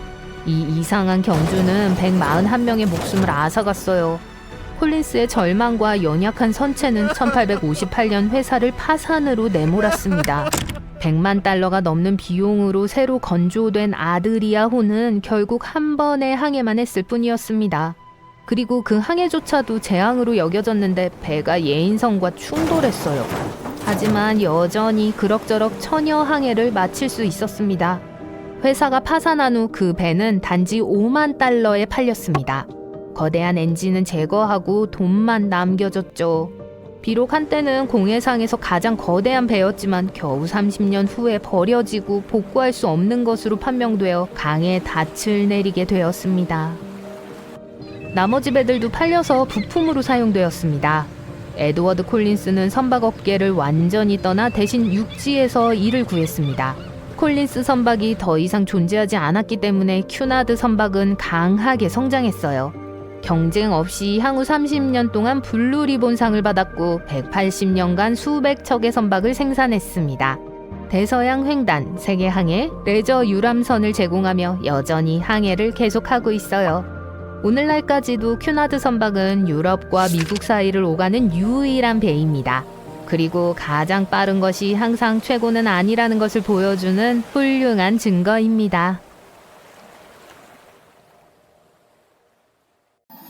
숙련된 항해사이자 북미와 남미를 혼자서 논스톱으로 항해한 최초의 사람인 매트 러더퍼드는 항해하는 동안 많은 것을 보았습니다. 하지만 2013년 동료와 함께 대서양을 항해하던 중 그가 본 것이 단연 독보적입니다. 유명한 버뮤다 삼각지대에서 멀지 않은 버뮤다 해안에서 약 1300km 떨어진 곳에서 스스로 움직이는 것처럼 보이는 배를 발견했어요. 돛이 올라가지도 않았고 모터도 작동하지 않았습니다. 선원들은 배에 도움이 필요한 사람이 있는지 확인하기 위해 의문의 배에 더 가까이 다가갔어요. 배에 도착한 후 살아있는 사람이 없다는 사실을 깨달았을 때 상황은 더욱 이상해졌습니다. 러더포드는 이 발견을 기록하기 위해 촬영을 시작했습니다. 배는 너무 끔찍하게 버려진 것처럼 보였기 때문에 그 안에서 꽤 무서운 것들을 발견할 수 있을 거라고 예상했죠. 하지만 러더퍼드가 배를 수색하는 것을 막지는 못했습니다. 울프하운드라는 이름이 붙은 이 선박은 수십만 달러를 호가하는 고급 보트처럼 보였습니다. 바다 한가운데에 혼자 떠있는 걸 발견한 것은 꽤 이상했습니다. 누가 버렸는지 몰라도 서둘러 떠난 것 같았어요. 선실 곳곳에 옷과 기타 개인 소지품이 있었습니다. 천장의 일부가 떨어지고 서랍이 튀어나온 것도 있었습니다. 용감한 선원들은 유령선을 버뮤다로 견인하기로 결정했습니다. 울프하운드는 그들의 배보다 크고 무거웠기 때문에 쉽지 않았어요. 며칠을 바다에서 보낸 선원들은 연료가 부족해지자 지나가는 화물선을 세우고 기름을 요청했습니다. 그들은 견인줄이 방향타를 감쌀 때까지 계속 울프하운드를 당기다가 자신들이 버뮤다 삼각지대에 좌초될 수 있다는 사실을 깨달았습니다. 그래서 배를 버려야 했죠. 실제로 무슨 일이 일어났고 울프하운드가 어떻게 바다 한가운데에 갇히게 되었는지는 아마도 미스테리로 남아있을 것입니다. 소문에 따르면 이 배는 로열 아이리쉬 요트클럽의 회원 소유였다고 합니다. 이 배는 코네티컷에서 버뮤다를 거쳐 앤티가까지 첫 항해를 하고 있었어요. 델라웨어에서 약 650km 떨어진 곳에서 끔찍한 폭풍을 만났습니다. 바람이 너무 강해서 요트가 2번이나 전복되었습니다. 그리스 화물선이 선원들을 구조했습니다. 그들은 비상등을 켜두고 배를 떠났습니다. 구조된 승무원들은 배가 가라앉는 것을 봤다고 말했고 이는 이야기에 더 많은 의문을 더했습니다. 어떻게 다시 수면 위로 올라왔을까요? 버뮤다 삼각지대와 관련이 있을까요? 크리스토퍼 콜럼버스는 신대륙으로 향하던 중 이 신비한 지역에서 비정상적인 나침반 활동이 일어난다고 보고했습니다. 이 지역에서 50척 이상의 선박과 20대의 비행기가 사라졌다는 이야기에도 불구하고 버뮤다 삼각지대는 여전히 세계에서 가장 많이 여행하는 항로 중 하나입니다. 일부 회의론자들은 이 사실이 버뮤다 삼각지대의 미스테리를 해결해준다고 믿습니다. 지역이 분주할수록 더 많은 사고가 발생하기 때문이죠. 하지만 버뮤다 삼각지대를 미스테리하게 만드는 건 실종 건수가 아니라 설명이 부족하고 잔해가 영원히 사라진다는 점이에요. 버뮤다 삼각지대에서 사라진 것으로 확인된 최초의 선박은 USS 피커링호입니다. 1800년에 미국에서 출발해 서인도 제도로 향하던 중이었어요. 이 배는 90명의 승무원과 함께 버뮤다 삼각지대로 항해했습니다. 그 이후로 그 누구도 이 배의 소식을 듣지 못했습니다. 폭풍에 의해 배가 침몰했다는 것이 일반적인 설명이지만 잔해가 발견되지 않았기 때문에 확실하게 알 수는 없습니다. 이 신비로운 지역에서 사라진 가장 큰 배는 USS 사이클롭스호였습니다. 1918년 3월 306명의 승무원을 태우고 바베이도스를 떠나 볼티모어로 향하던 USS 사이클롭스호가 사라졌습니다. 이 배는 여정 중에 버뮤다 삼각지대를 통과하다가 허공, 아니 물속으로 사라졌습니다. 사이클롭스호는 조난 신호를 보내지 않았고 아무런 설명이나 흔적도 없이 사라졌습니다. 버뮤다 삼각지대만이 전 세계에서 배가 실종되거나 신비롭게 다시 떠오르는 유일한 곳은 아닙니다. 가장 유명한 유령선 이야기 중 하나는 SS 베이치모호에 관한 거예요. 이 대형 화물 증기선은 스웨덴에서 건조되었습니다. 1931년 10월 1일 이 배는 얼음에 갇혔어요. 선원들은 기다리기로 결정하고 며칠 만에 겨우 빠져나왔지만 일주일도 채 되지 않아 다시 갇히게 되었죠. 이번에는 탈출에 성공하지 못했습니다. 구조대가 항공으로 출동해 22명의 승무원을 구했습니다. 나머지 15명은 배에서 멀지 않은 곳에 지은 나무 대피소에 머물렀습니다. 그들의 계획은 겨울을 기다렸다가 다시 배에 오르는 것이었습니다. 11월 말 이 지역에 강한 눈보라가 몰아치고 있었습니다. 폭풍이 끝났을 때 베이치모는 폭풍과 함께 사라진 것처럼 보였죠. 선장은 배가 부서져 침몰했을 거라고 생각했어요. 하지만 며칠 후 현지 사냥꾼이 캠프에서 72km 떨어진 곳에서 배를 봤다고 알려왔어요. 선원들은 가까스로 배를 발견하고 화물칸에서 가장 귀중한 화물을 가져갔습니다. 베이치모호가 그 혹독한 겨울을 견디지 못할까봐 걱정했지만 결국 살아남았습니다. 얼음이 사라지자 배는 떠내려가 캐나다와 알래스카 해안을 따라 표류하게 되었어요. 많은 사람들이 바다에서 유령선을 목격했다고 보고했습니다. 어떤 사람들은 배를 구하기 위해 승선을 시도했지만 날씨가 허락하지 않았어요. SS 베이치모를 마지막으로 목격한 것은 1969년으로 승무원들이 배를 떠난 지 38년이 지난 후였습니다. 아직도 바다 어딘가에서 표류하고 있을지도 몰라요. MV 조이타의 이야기는 남태평양에서 일어났습니다. 이 배는 원래 목조 호화 요트였습니다. 20년 동안 여러 선주에게 서비스를 제공한 후 상선이 되었어요. 1955년 이 배는 약 2일 예정이었던 무역항해에 나섰습니다. 목적지에 제 시간에 도착하지 않았을 때 처음에는 바다에서 흔히 있는 일이라 아무도 걱정하지 않았습니다. 하루가 지나도 조이타호에서 조난 신호가 없자 뭔가 심각한 문제가 발생하고 있다는 것이 분명해졌습니다. 조이타에는 25명이 타고 있었고 가족들은 그들을 찾고 싶어 했습니다. 수색구조대는 6일 동안 플로리다주의 1.5배에 달하는 약 26만 평방킬로미터에 달하는 지역에서 배나 최소한 잔해를 찾기 위해 열심히 수색했습니다. 안타깝게도 이 임무는 아무런 성과도 거두지 못하고 돌아와야 했습니다. 조이타호는 흔적도 없이 사라진 것 같았어요. 한 달 후 다른 상선이 원래 항로에서 수킬로미터 떨어진 바다에서 표류하는 조이타를 발견했습니다. 그리고 승무원이나 승객은 아무도 배에 타고 있지 않았어요. 화물도 사라졌습니다. 구명보트도 사라졌기 때문에 사람들은 스스로를 구하기 위해 배에서 탈출했을 거예요. 승무원들은 무전기를 국제 조난 채널에 맞추면서 도움을 받으려고 했던 것으로 밝혀졌어요. 하지만 케이블이 손상되어 3km 이상은 신호를 보낼 수 없었습니다. 또한 승무원들이 배를 떠날 때 항해 일지를 가져간 것으로 보였기 때문에 조이타호에 정확히 무슨 일이 일어났는지는 아직 알 수 없습니다. 배에 탑승했던 사람들의 가족들은 여전히 답을 찾고 있어요. 한 교수는 부식된 파이프가 누수되어 배가 침수된 것이 틀림없다고 주장하지만 확실히 알 수는 없을 겁니다. 일본 근처의 태평양에는 악마의 바다라는 별명이 붙은 지역이 있습니다. 지구 주변의 12개의 사악한 소용돌이 중 하나라고 여겨져요. 어떤 사람들은 사악한 소용돌이가 다른 곳보다 지구 전자파의 인력이 강하기 때문에 그 안에서 이상한 일이 벌어진다고 주장합니다. 이 지역에서 사라진 가장 유명한 배는 1952년 어업 순시선이었습니다. 이 배는 이전에 실종된 선박을 조사하기 위해 그곳에 갔다가 31명의 승무원과 함께 사라졌습니다. 미스테리한 실종이라고 믿지 않는 과학자들은 수중 화산 폭발을 원인으로 보고 있습니다. 해가 지평선을 향해 서서히 지면서 바다 위로 짙은 안개가 피어오르고 있습니다. 몇 미터 앞도 내다보기 어렵지만 멀리 있는 거대한 골격의 모습을 발견하기에는 충분합니다. 그 형체에 가까워질수록 여러분의 심장은 더 빨리 뜁니다. 그러다가 또 다른 선박의 자세한 모습이 눈에 들어옵니다. 겉으로 보기에는 버려진 배 같아요. 유령선은 실제로 존재하며 그 미스테리가 항상 풀리는 것은 아닙니다. MV 조이타호의 예를 살펴볼게요. 그 배는 1931년에 호화 요트로 제작된 목조 선박이었어요. 사모아 선원이 구입하여 상선이 되기 전까지 20년 넘게 다양한 사람들을 태웠습니다. 하지만 1955년 조이타의 운행은 갑작스럽고 신비롭게 끝났어요.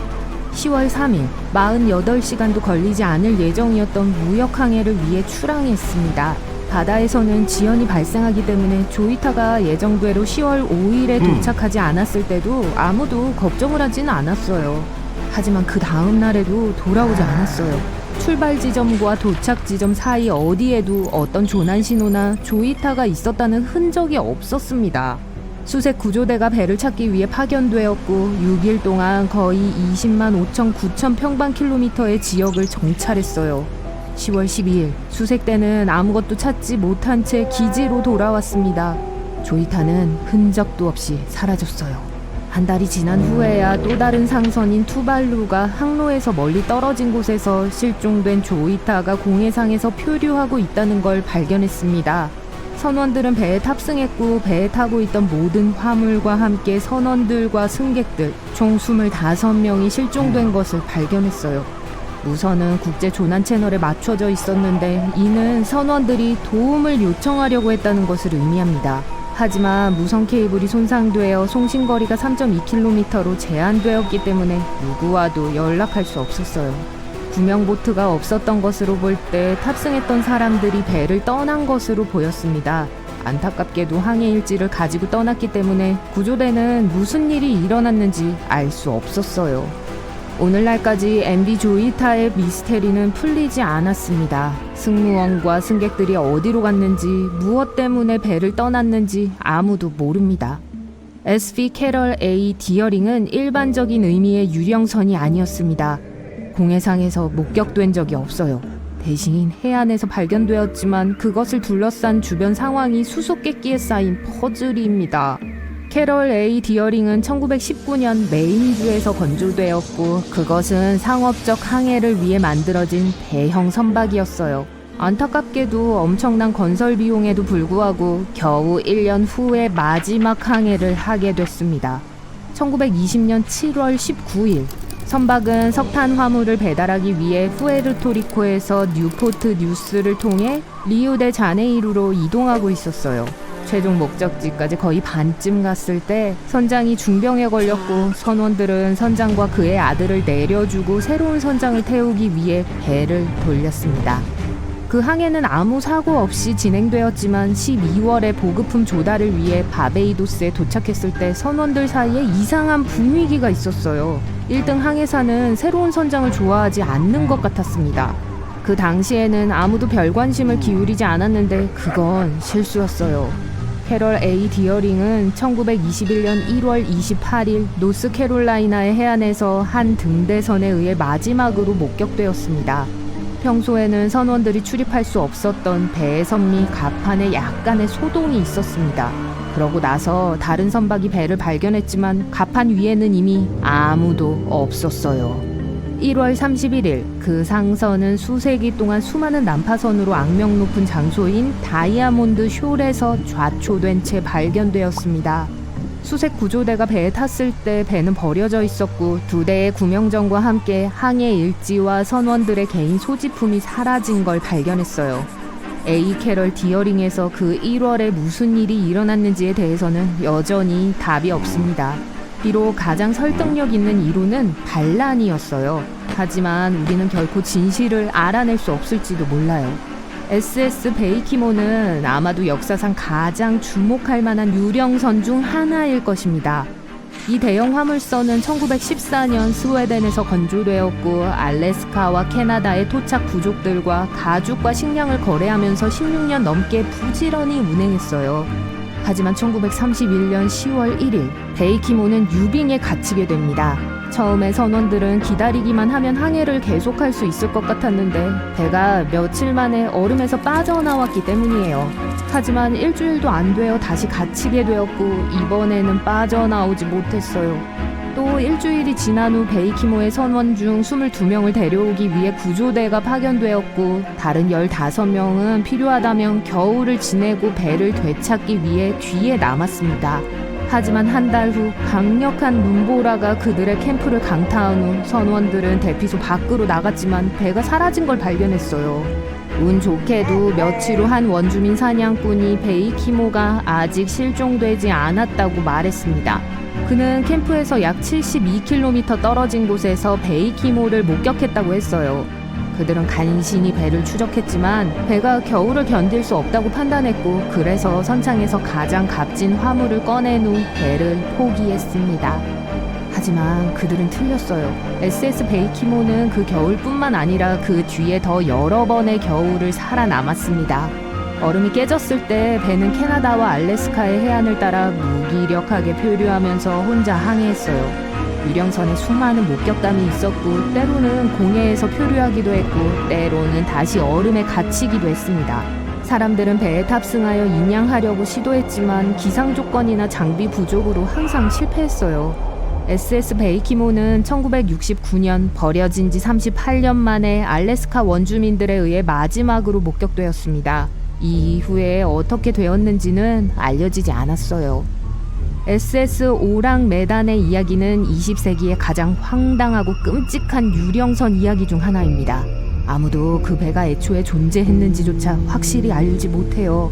국제선박 등록인 로이드 해운에는 기록되지 않았기 때문에 이것은 꾸며낸 이야기이거나 어떤 수상한 이유로 공식적 등록을 피한 것으로 보입니다. 어쨌든 메단에게 일어난 일에 대한 설명은 다양해요. 대부분의 보도에 따르면 이 배가 인도네시아 해역에서 어떤 화물을 나르고 있을 때 근처에 있던 다른 선박에 의해 조난 신고가 접수됐어요. 당직 장교가 SOS 메시지를 들었는데 그 내용은 설에 따라 다양합니다. 메시지는 반복되지 않았고 메단의 승무원들은 다시 연락하려는 어떠한 시도에도 답하지 않았어요. 조난 신고를 받은 선박은 서둘러 구조에 나섰지만 다음 날에야 배에 도착할 수 있었고 그것은 이미 표류에 살짝 기울고 있었습니다. 구조대원들이 배에 올랐을 때 선원들 중 아무도 살아남지 않았다는 것을 발견했어요. 하지만 구명보트 한 척이 없어졌는데 이것은 탈출에 성공한 적어도 한 명의 선원이 있다는 것을 암시했습니다. 탑승한 나머지 사람들에게 무슨 일이 일어났는지는 오늘날까지 미스테리로 남아있어요. 여전히 이 이야기에 대한 확실한 사실들이 없기 때문에 SS 오랑 메단이 허구가 아닌 실제 배였는지 절대 알아낼 수 없을지도 모릅니다. SV 제브라니는 남아메리카의 강 무역 항해를 위해 1873년에 만들어진 세 개의 돛대가 달린 바지선이었어요.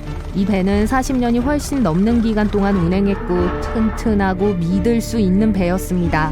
배는 나중에 유럽으로 옮겨졌고 계속해서 그 목적을 잘 수행했습니다.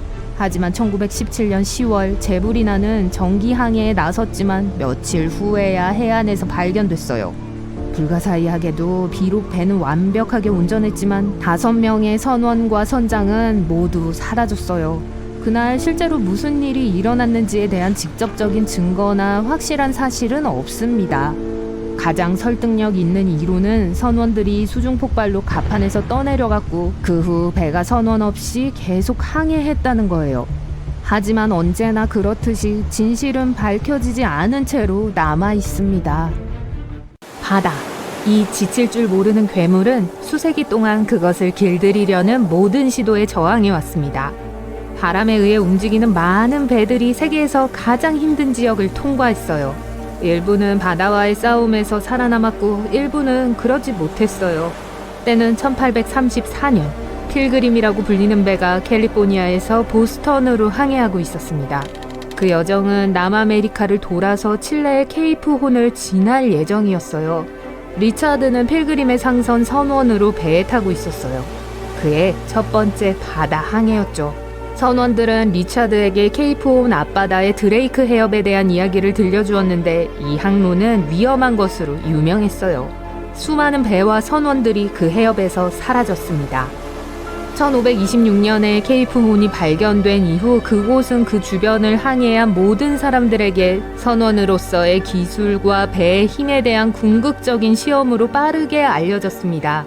그 여정에서 살아남은 사람들은 케이프 혼을 뱃사람의 악몽이라고 불러요. 베테랑 조타수 잭이 모든 항로 중에서 가장 위험한 항로를 향해 배를 조종합니다. 잭은 1825년에 필그림호가 출항한 이후로 이 배에 타고 있었어요. 그는 케이프 혼을 여러 번 통과했고 매번 바다가 던진 시험에서 다양한 기술을 배웠습니다. 필그림호는 1년 전이었던 지난 항해 이후 수리됐어요. 리차드는 이번이 첫 번째 바다 항해이기 때문에 잭의 경험이 매우 반갑게 느껴집니다. 잭은 리차드에게 필그림호에 대한 자신감을 확인시켜줬어요. 비록 필그림호가 작은 쌍돛대 범선이었지만요. 잭은 목조 선박이 새로운 증기선들로 대체되면서 점차 구식이 되고 있다는 것을 알고 있었습니다. 하지만 잭은 필그림호의 기동성을 더 좋아했고 항상 강철 함선보다 선호했어요. 리처드는 승선하게 되어 흥분했어요. 상선 선원으로서의 배워야 할 것이 아주 많았습니다. 하지만 그는 배에 익숙해지기 위해 고군분투했어요. 강한 바람은 필그림호를 더 빨리 움직이게 했고 리처드는 바다에서의 생활을 빠르게 경험하게 됐습니다. 하지만 그 무엇도 케이프 혼에서의 경험에 대비하게 해줄 수는 없었어요. 케이프 혼은 남극 대륙에 도착하기 전 최남단의 육지 지점입니다.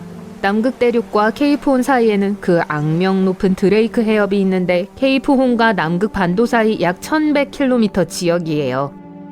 강한 바람이 케이프 혼을 향해 끊임없이 일정한 항해를 제공합니다. 하지만 잭이 리처드에게 말했듯이 바람은 드레이크 해협에 더 집중돼요. 바람은 깔때기 효과를 일으키면서 점점 더 강하고 예측하기 어려워집니다.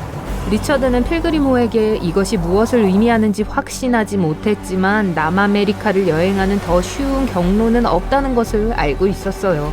며칠이 지났어요. 필그림호는 칠레의 서쪽 해안을 구성하는 많은 섬들을 항해합니다. 바다가 비교적 잔잔했지만 리처드는 아직 배의 움직임에 익숙해지고 있는 중이었어요. 그의 움직임은 여전히 그다지 우아하지 못해요. 끊임없이 흔들리는 갑판은 오르락 내리락하고 리처드는 그런 움직임에 익숙해지기가 힘들어요. 무작위로 큰 파도가 사방에서 필그림호를 덮칩니다. 배는 빠르게 케이프 혼에 접근하고 있어요. 리차드는 멀리 번개가 치는 거대한 검은 구름 쪽을 바라봅니다. 혼에 온 걸 환영하네 라고 잭이 반쯤 웃으며 말합니다. 그의 얼굴에서 쓴 웃음은 곧 사라집니다. 그는 무엇이 그들을 기다리고 있는지 알기 때문에 심각해져요. 더 강한 바람이 돛에 불기 시작하자 선원들은 앞다퉈 밧줄에 매달립니다. 리차드는 강한 남풍의 끊임없는 변화에 대응하기 위해 필사적으로 뒷돛을 조정하고 있어요.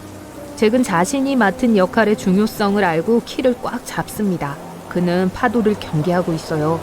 파도가 남쪽으로 갈수록 빠르게 높아질 수 있어요. 필그림호가 혼에 접근할 때 너무 가까이 다가가지 않는 게 중요해요. 먼 곳에 있던 거대한 어둠이 이제 사방으로 하늘을 가득 메우고 있어요. 시커먼 구름이 격앙된 날씨를 견디려고 애쓰는 선원들에게 비를 뿌리고 우박을 퍼붓습니다. 잭은 배의 방향을 바꾸면서 키를 잡고 있는 선장의 지시를 받습니다. 기온이 많이 떨어졌어요. 그는 간신히 물이 눈에 들어가는 것을 막으며 좌연 쪽 활을 향해 얼굴을 돌리며 바람의 고통에서 잠시 벗어나게 합니다. 먼 곳을 내다보니 혼이 안개에 쌓여 홀로 서 있는 것이 보입니다. 그건 잊을 수 없는 광경이에요. 그는 필그림호를 혼 방향으로 조종합니다. 거리는 점점 짧아지고 있어요. 깊이가 얕아지기 때문에 파도의 높이가 작아져요. 하지만 이 파도들은 훨씬 더 가파르고 그 각도는 목재 선박에 더 많은 손상을 입힐 수 있어요. 선체가 뚫리기 전에 필그림호가 얼마나 많은 파도를 견딜 수 있을지 잭은 확신하지 못해요. 여전히 후미 돛에 배치된 리처드는 물과 빙산이 떠다니는 것을 지켜봅니다. 대부분 물속에 숨겨져 있기 때문에 실제로 얼마나 큰지 확신할 수 없어요. 하지만 너무 가까워지면 잭에게 알려야 한다는 걸 알고 있어요. 필그림과 빙산이 부딪히기만 해도 선체가 박살날 거예요. 임무에 충실하며 그는 옆면과 먼 곳을 바라봅니다. 조심해야 하는 건 빙산뿐이 아니에요. 로그 웨이브는 이곳에서 빈번해요. 폭풍우가 치는 날씨와 함께 남극과 태평양을 연결하는 바다가 함께 파도를 형성합니다. 이것은 훨씬 더 큰 로그 웨이브를 만들어요. 이런 파도는 높이가 30m에 이르는 것으로 알려져 있어요. 항로를 지나는 대부분의 선박을 파괴할 수 있죠. 로그 웨이브를 만난다면 필그리모의 종말이 분명해요. 강한 해류는 필그리모의 경로를 바꿉니다. 마치 혼이 배를 바위 투성이의 얕은 곳으로 유인하려는 것 같아요. 천천히 그들은 혼을 향해 더 가까이 당겨지고 있어요. 잭은 키를 잡고 해류와 싸우고 있어요. 그는 온몸으로 키를 돌리고 있어요. 끙끙대며 좌연에서 우연으로 그리고 다시 좌연으로 키를 돌립니다. 선장이 계속 큰 소리로 지시를 내려요. 초보자에게는 매우 혼란스러워요. 하지만 경험 많은 베테랑인 잭은 지시사항을 파악하고 혼으로부터 멀리 방향을 재조정하기 위해 키를 돌립니다. 선장은 리처드에게 갑판 아래의 선체 상황을 파악하라고 명령합니다. 지금까지 드레이크 해협의 거친 파도가 어떤 식으로든 선체에 피해를 입혔을 거예요. 리차드가 갑판으로 뛰어갈 때 다른 선원이 그에게 뭐라고 소리치지만 바다의 소음 때문에 들리지 않아요. 파도가 배의 측면을 치고 갑판으로 흐릅니다. 리차드는 물에 휩쓸려 떠내려가기 직전에 돛대를 붙잡았어요. 앞쪽 갑판 전체가 물속에 잠겨있는 것 같아요. 물이 배의 양면에서 흐르는 동안 매달려 있던 리차드는 혼이 천천히 지나가는 것을 지켜봅니다. 그럼에도 불구하고 필그림을 향해 손짓을 하고 있어요. 마치 선원들에게 통행료를 요구하는 것 같아요. 폭풍우가 몰아치는 동안에도 해류는 여전히 배를 끌어당기고 있으며 투쟁의 끝이 보이지 않아요. 폭풍은 점점 더 커지고 있어요. 리처드는 몸을 일으켜서 배 아래쪽으로 내려가 피해를 평가합니다. 아래쪽 갑판으로 천천히 내려간 후 리처드는 마침내 배의 침실에서 선체를 바라볼 수 있습니다. 그가 보기에는 아무런 피해가 없어요. 하지만 그는 내부의 고인 물 깊이에 충격을 받았어요. 지금은 허리 깊이에요. 컵과 다른 물건들이 물에 떠다녀요. 배 안에서도 파도를 피할 수 없어요. 그 모든 것을 이해할 수 없는 그는 얼어붙은 채 서서 바깥의 대자연에 전능한 힘에 귀를 기울이고 있습니다. 파도가 끊임없이 선체에 부딪히며 바다는 훨씬 더 거칠게 포효합니다. 마치 침울한 북소리같이 들려요. 필그림호의 종말을 알리는 느린 카운트다운처럼요. 리차드는 갑판 위에 공포를 무릅쓰고 미끄러운 계단을 조심스럽게 걸어가기 위해 레일을 붙잡습니다. 나무갑판의 불안한 삐걱거리는 소리를 뒤로 하자 그 소리는 곧 팽팽한 밧줄 소리, 다른 선원들의 고함, 주위에 부딪히는 바다의 귀청을 찢는 듯한 포효로 대체됩니다. 잭은 그의 역할에 집중하고 있고 여전히 바람과 파도와 싸우며 키를 잡고 있어요. 얼음과 서리가 더해졌지만요.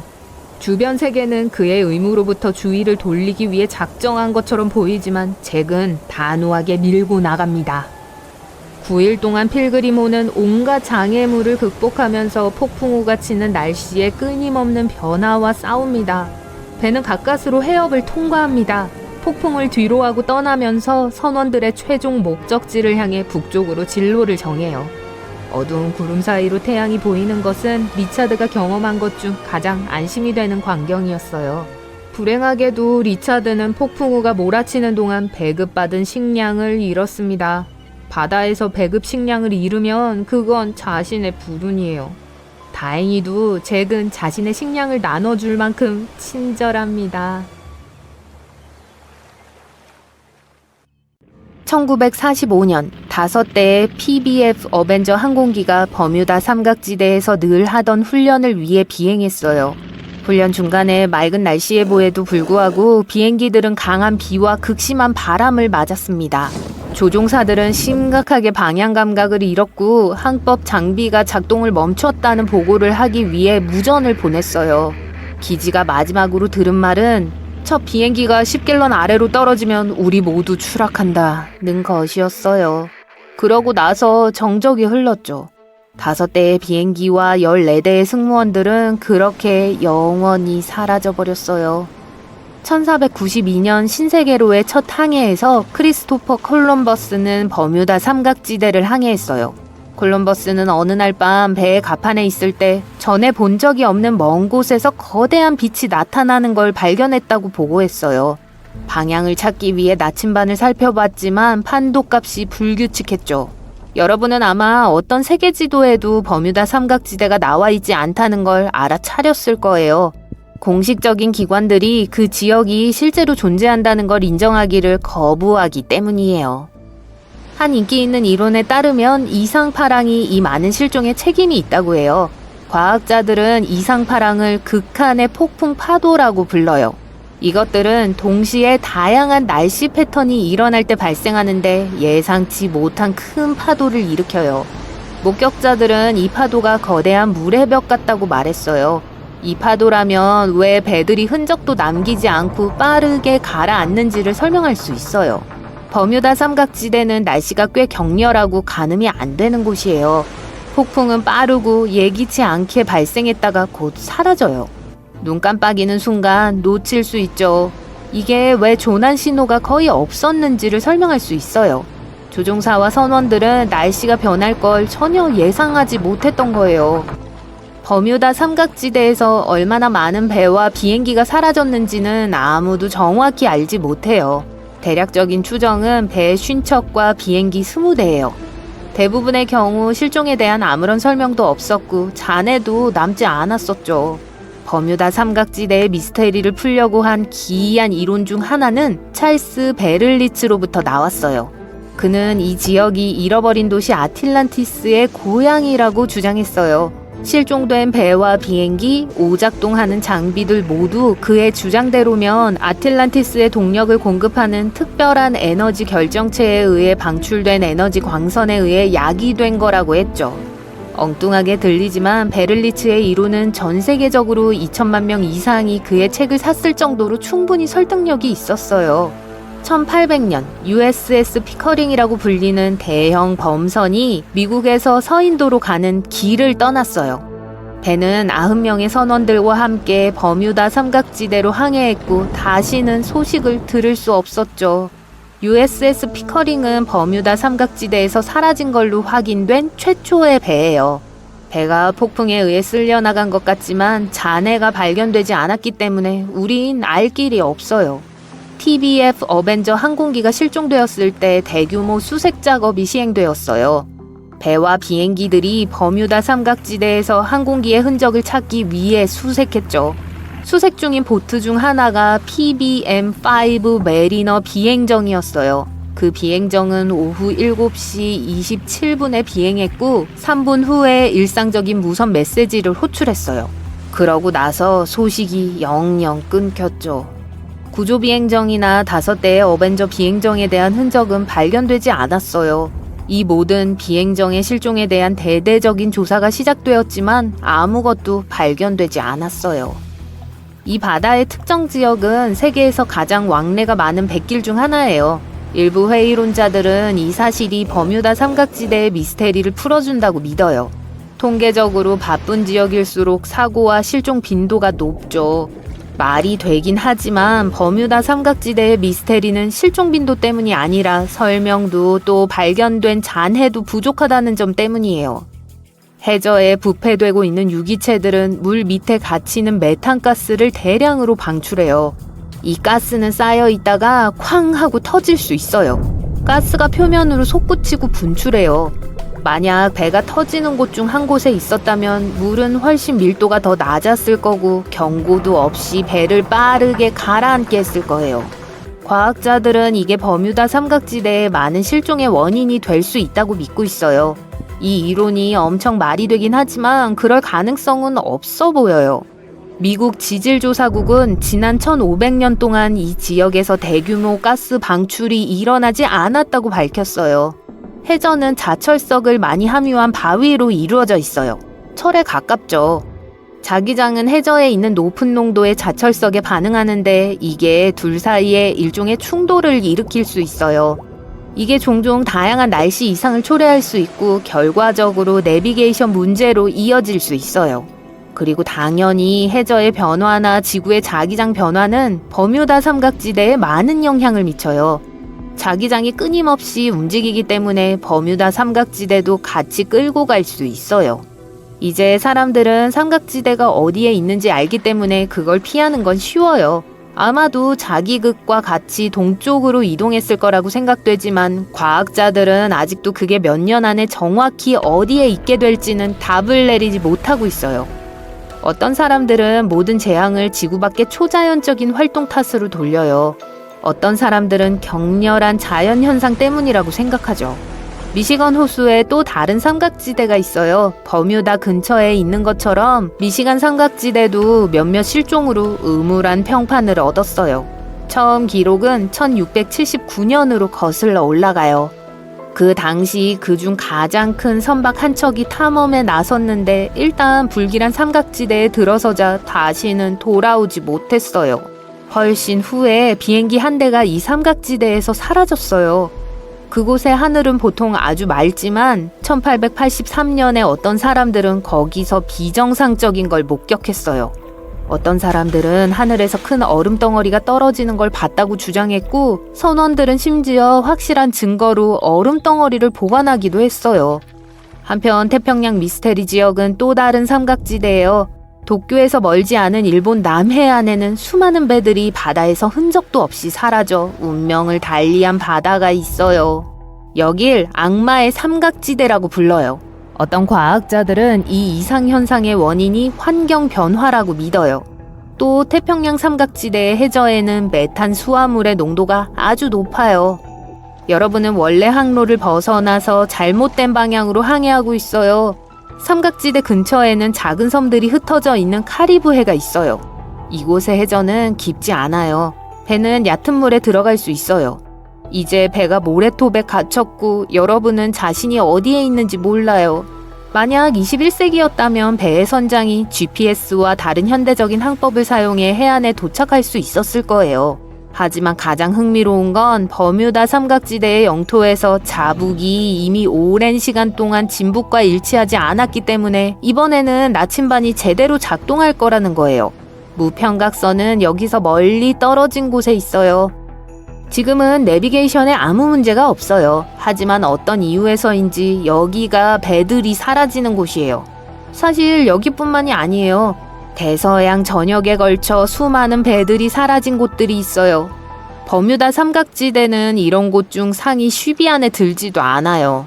여기서 많은 배들이 사라지는 주요 이유 중 하나는 대서양에서 가장 인기 있는 선박 항로 중 하나가 버뮤다 삼각지대를 통과하기 때문이에요. 그리고 한 곳에 더 많은 배가 있을수록 난파선도 많아지죠. 간단한 확률이죠. 그러다가 점점 이상해져 가요. 다른 이론에 따르면 이 지역에 시공간의 틈이 있다고 해요. 배와 비행기가 이 틈으로 빠져 들어가 과거나 미래로 가게 된다는 거죠. 하지만 어떤 이유에서인지 이 이야기에 대한 단 하나의 증거도 없어요. 어딘가에 틈이 숨겨져 있다고 생각할 이유가 없어요. 외계 문명기지가 버뮤다 삼각지대에 위치해 있다고 해요. 다른 은하에서 온 방문객들은 선원들과 같이 배를 훔쳐 아무도 배의 잔해를 찾지 못하게 하죠. 이것 또한 과학적 근거가 없는 널리 알려진 신화예요. 삼각지대 어딘가에 크라켄이 살고 있어요. 이들은 배를 침몰시키는 거대 오징어이자 선원들 사이에 내려오는 전설이죠. 하지만 거대 오징어는 바다 깊숙한 곳에 살아요. 기차의 반 정도 크기까지 자랄 수 있지만 오징어가 큰 배를 침몰시켰다는 사례는 기록된 적이 없어요. 그리고 버뮤다 삼각지대에는 한 번도 보인 적이 없어요. 옛날 사람들은 이 생명체들의 존재를 몰랐기 때문에 이걸 처음 봤을 때 거대하고 끔찍한 괴물로 묘사한 거예요. 대왕 오징어는 지구상에서 가장 찾기 힘든 생물 중 하나인데 과학자들은 이들을 찾기 위해 수중 음파 탐지기 장비를 써야 했어요. 오징어들은 어두운 심해를 벗어나는 걸 좋아하지 않고 배에서 나는 소리도 무서워할 거예요. 그러니까 오징어가 용의자라는 건 오해겠네요.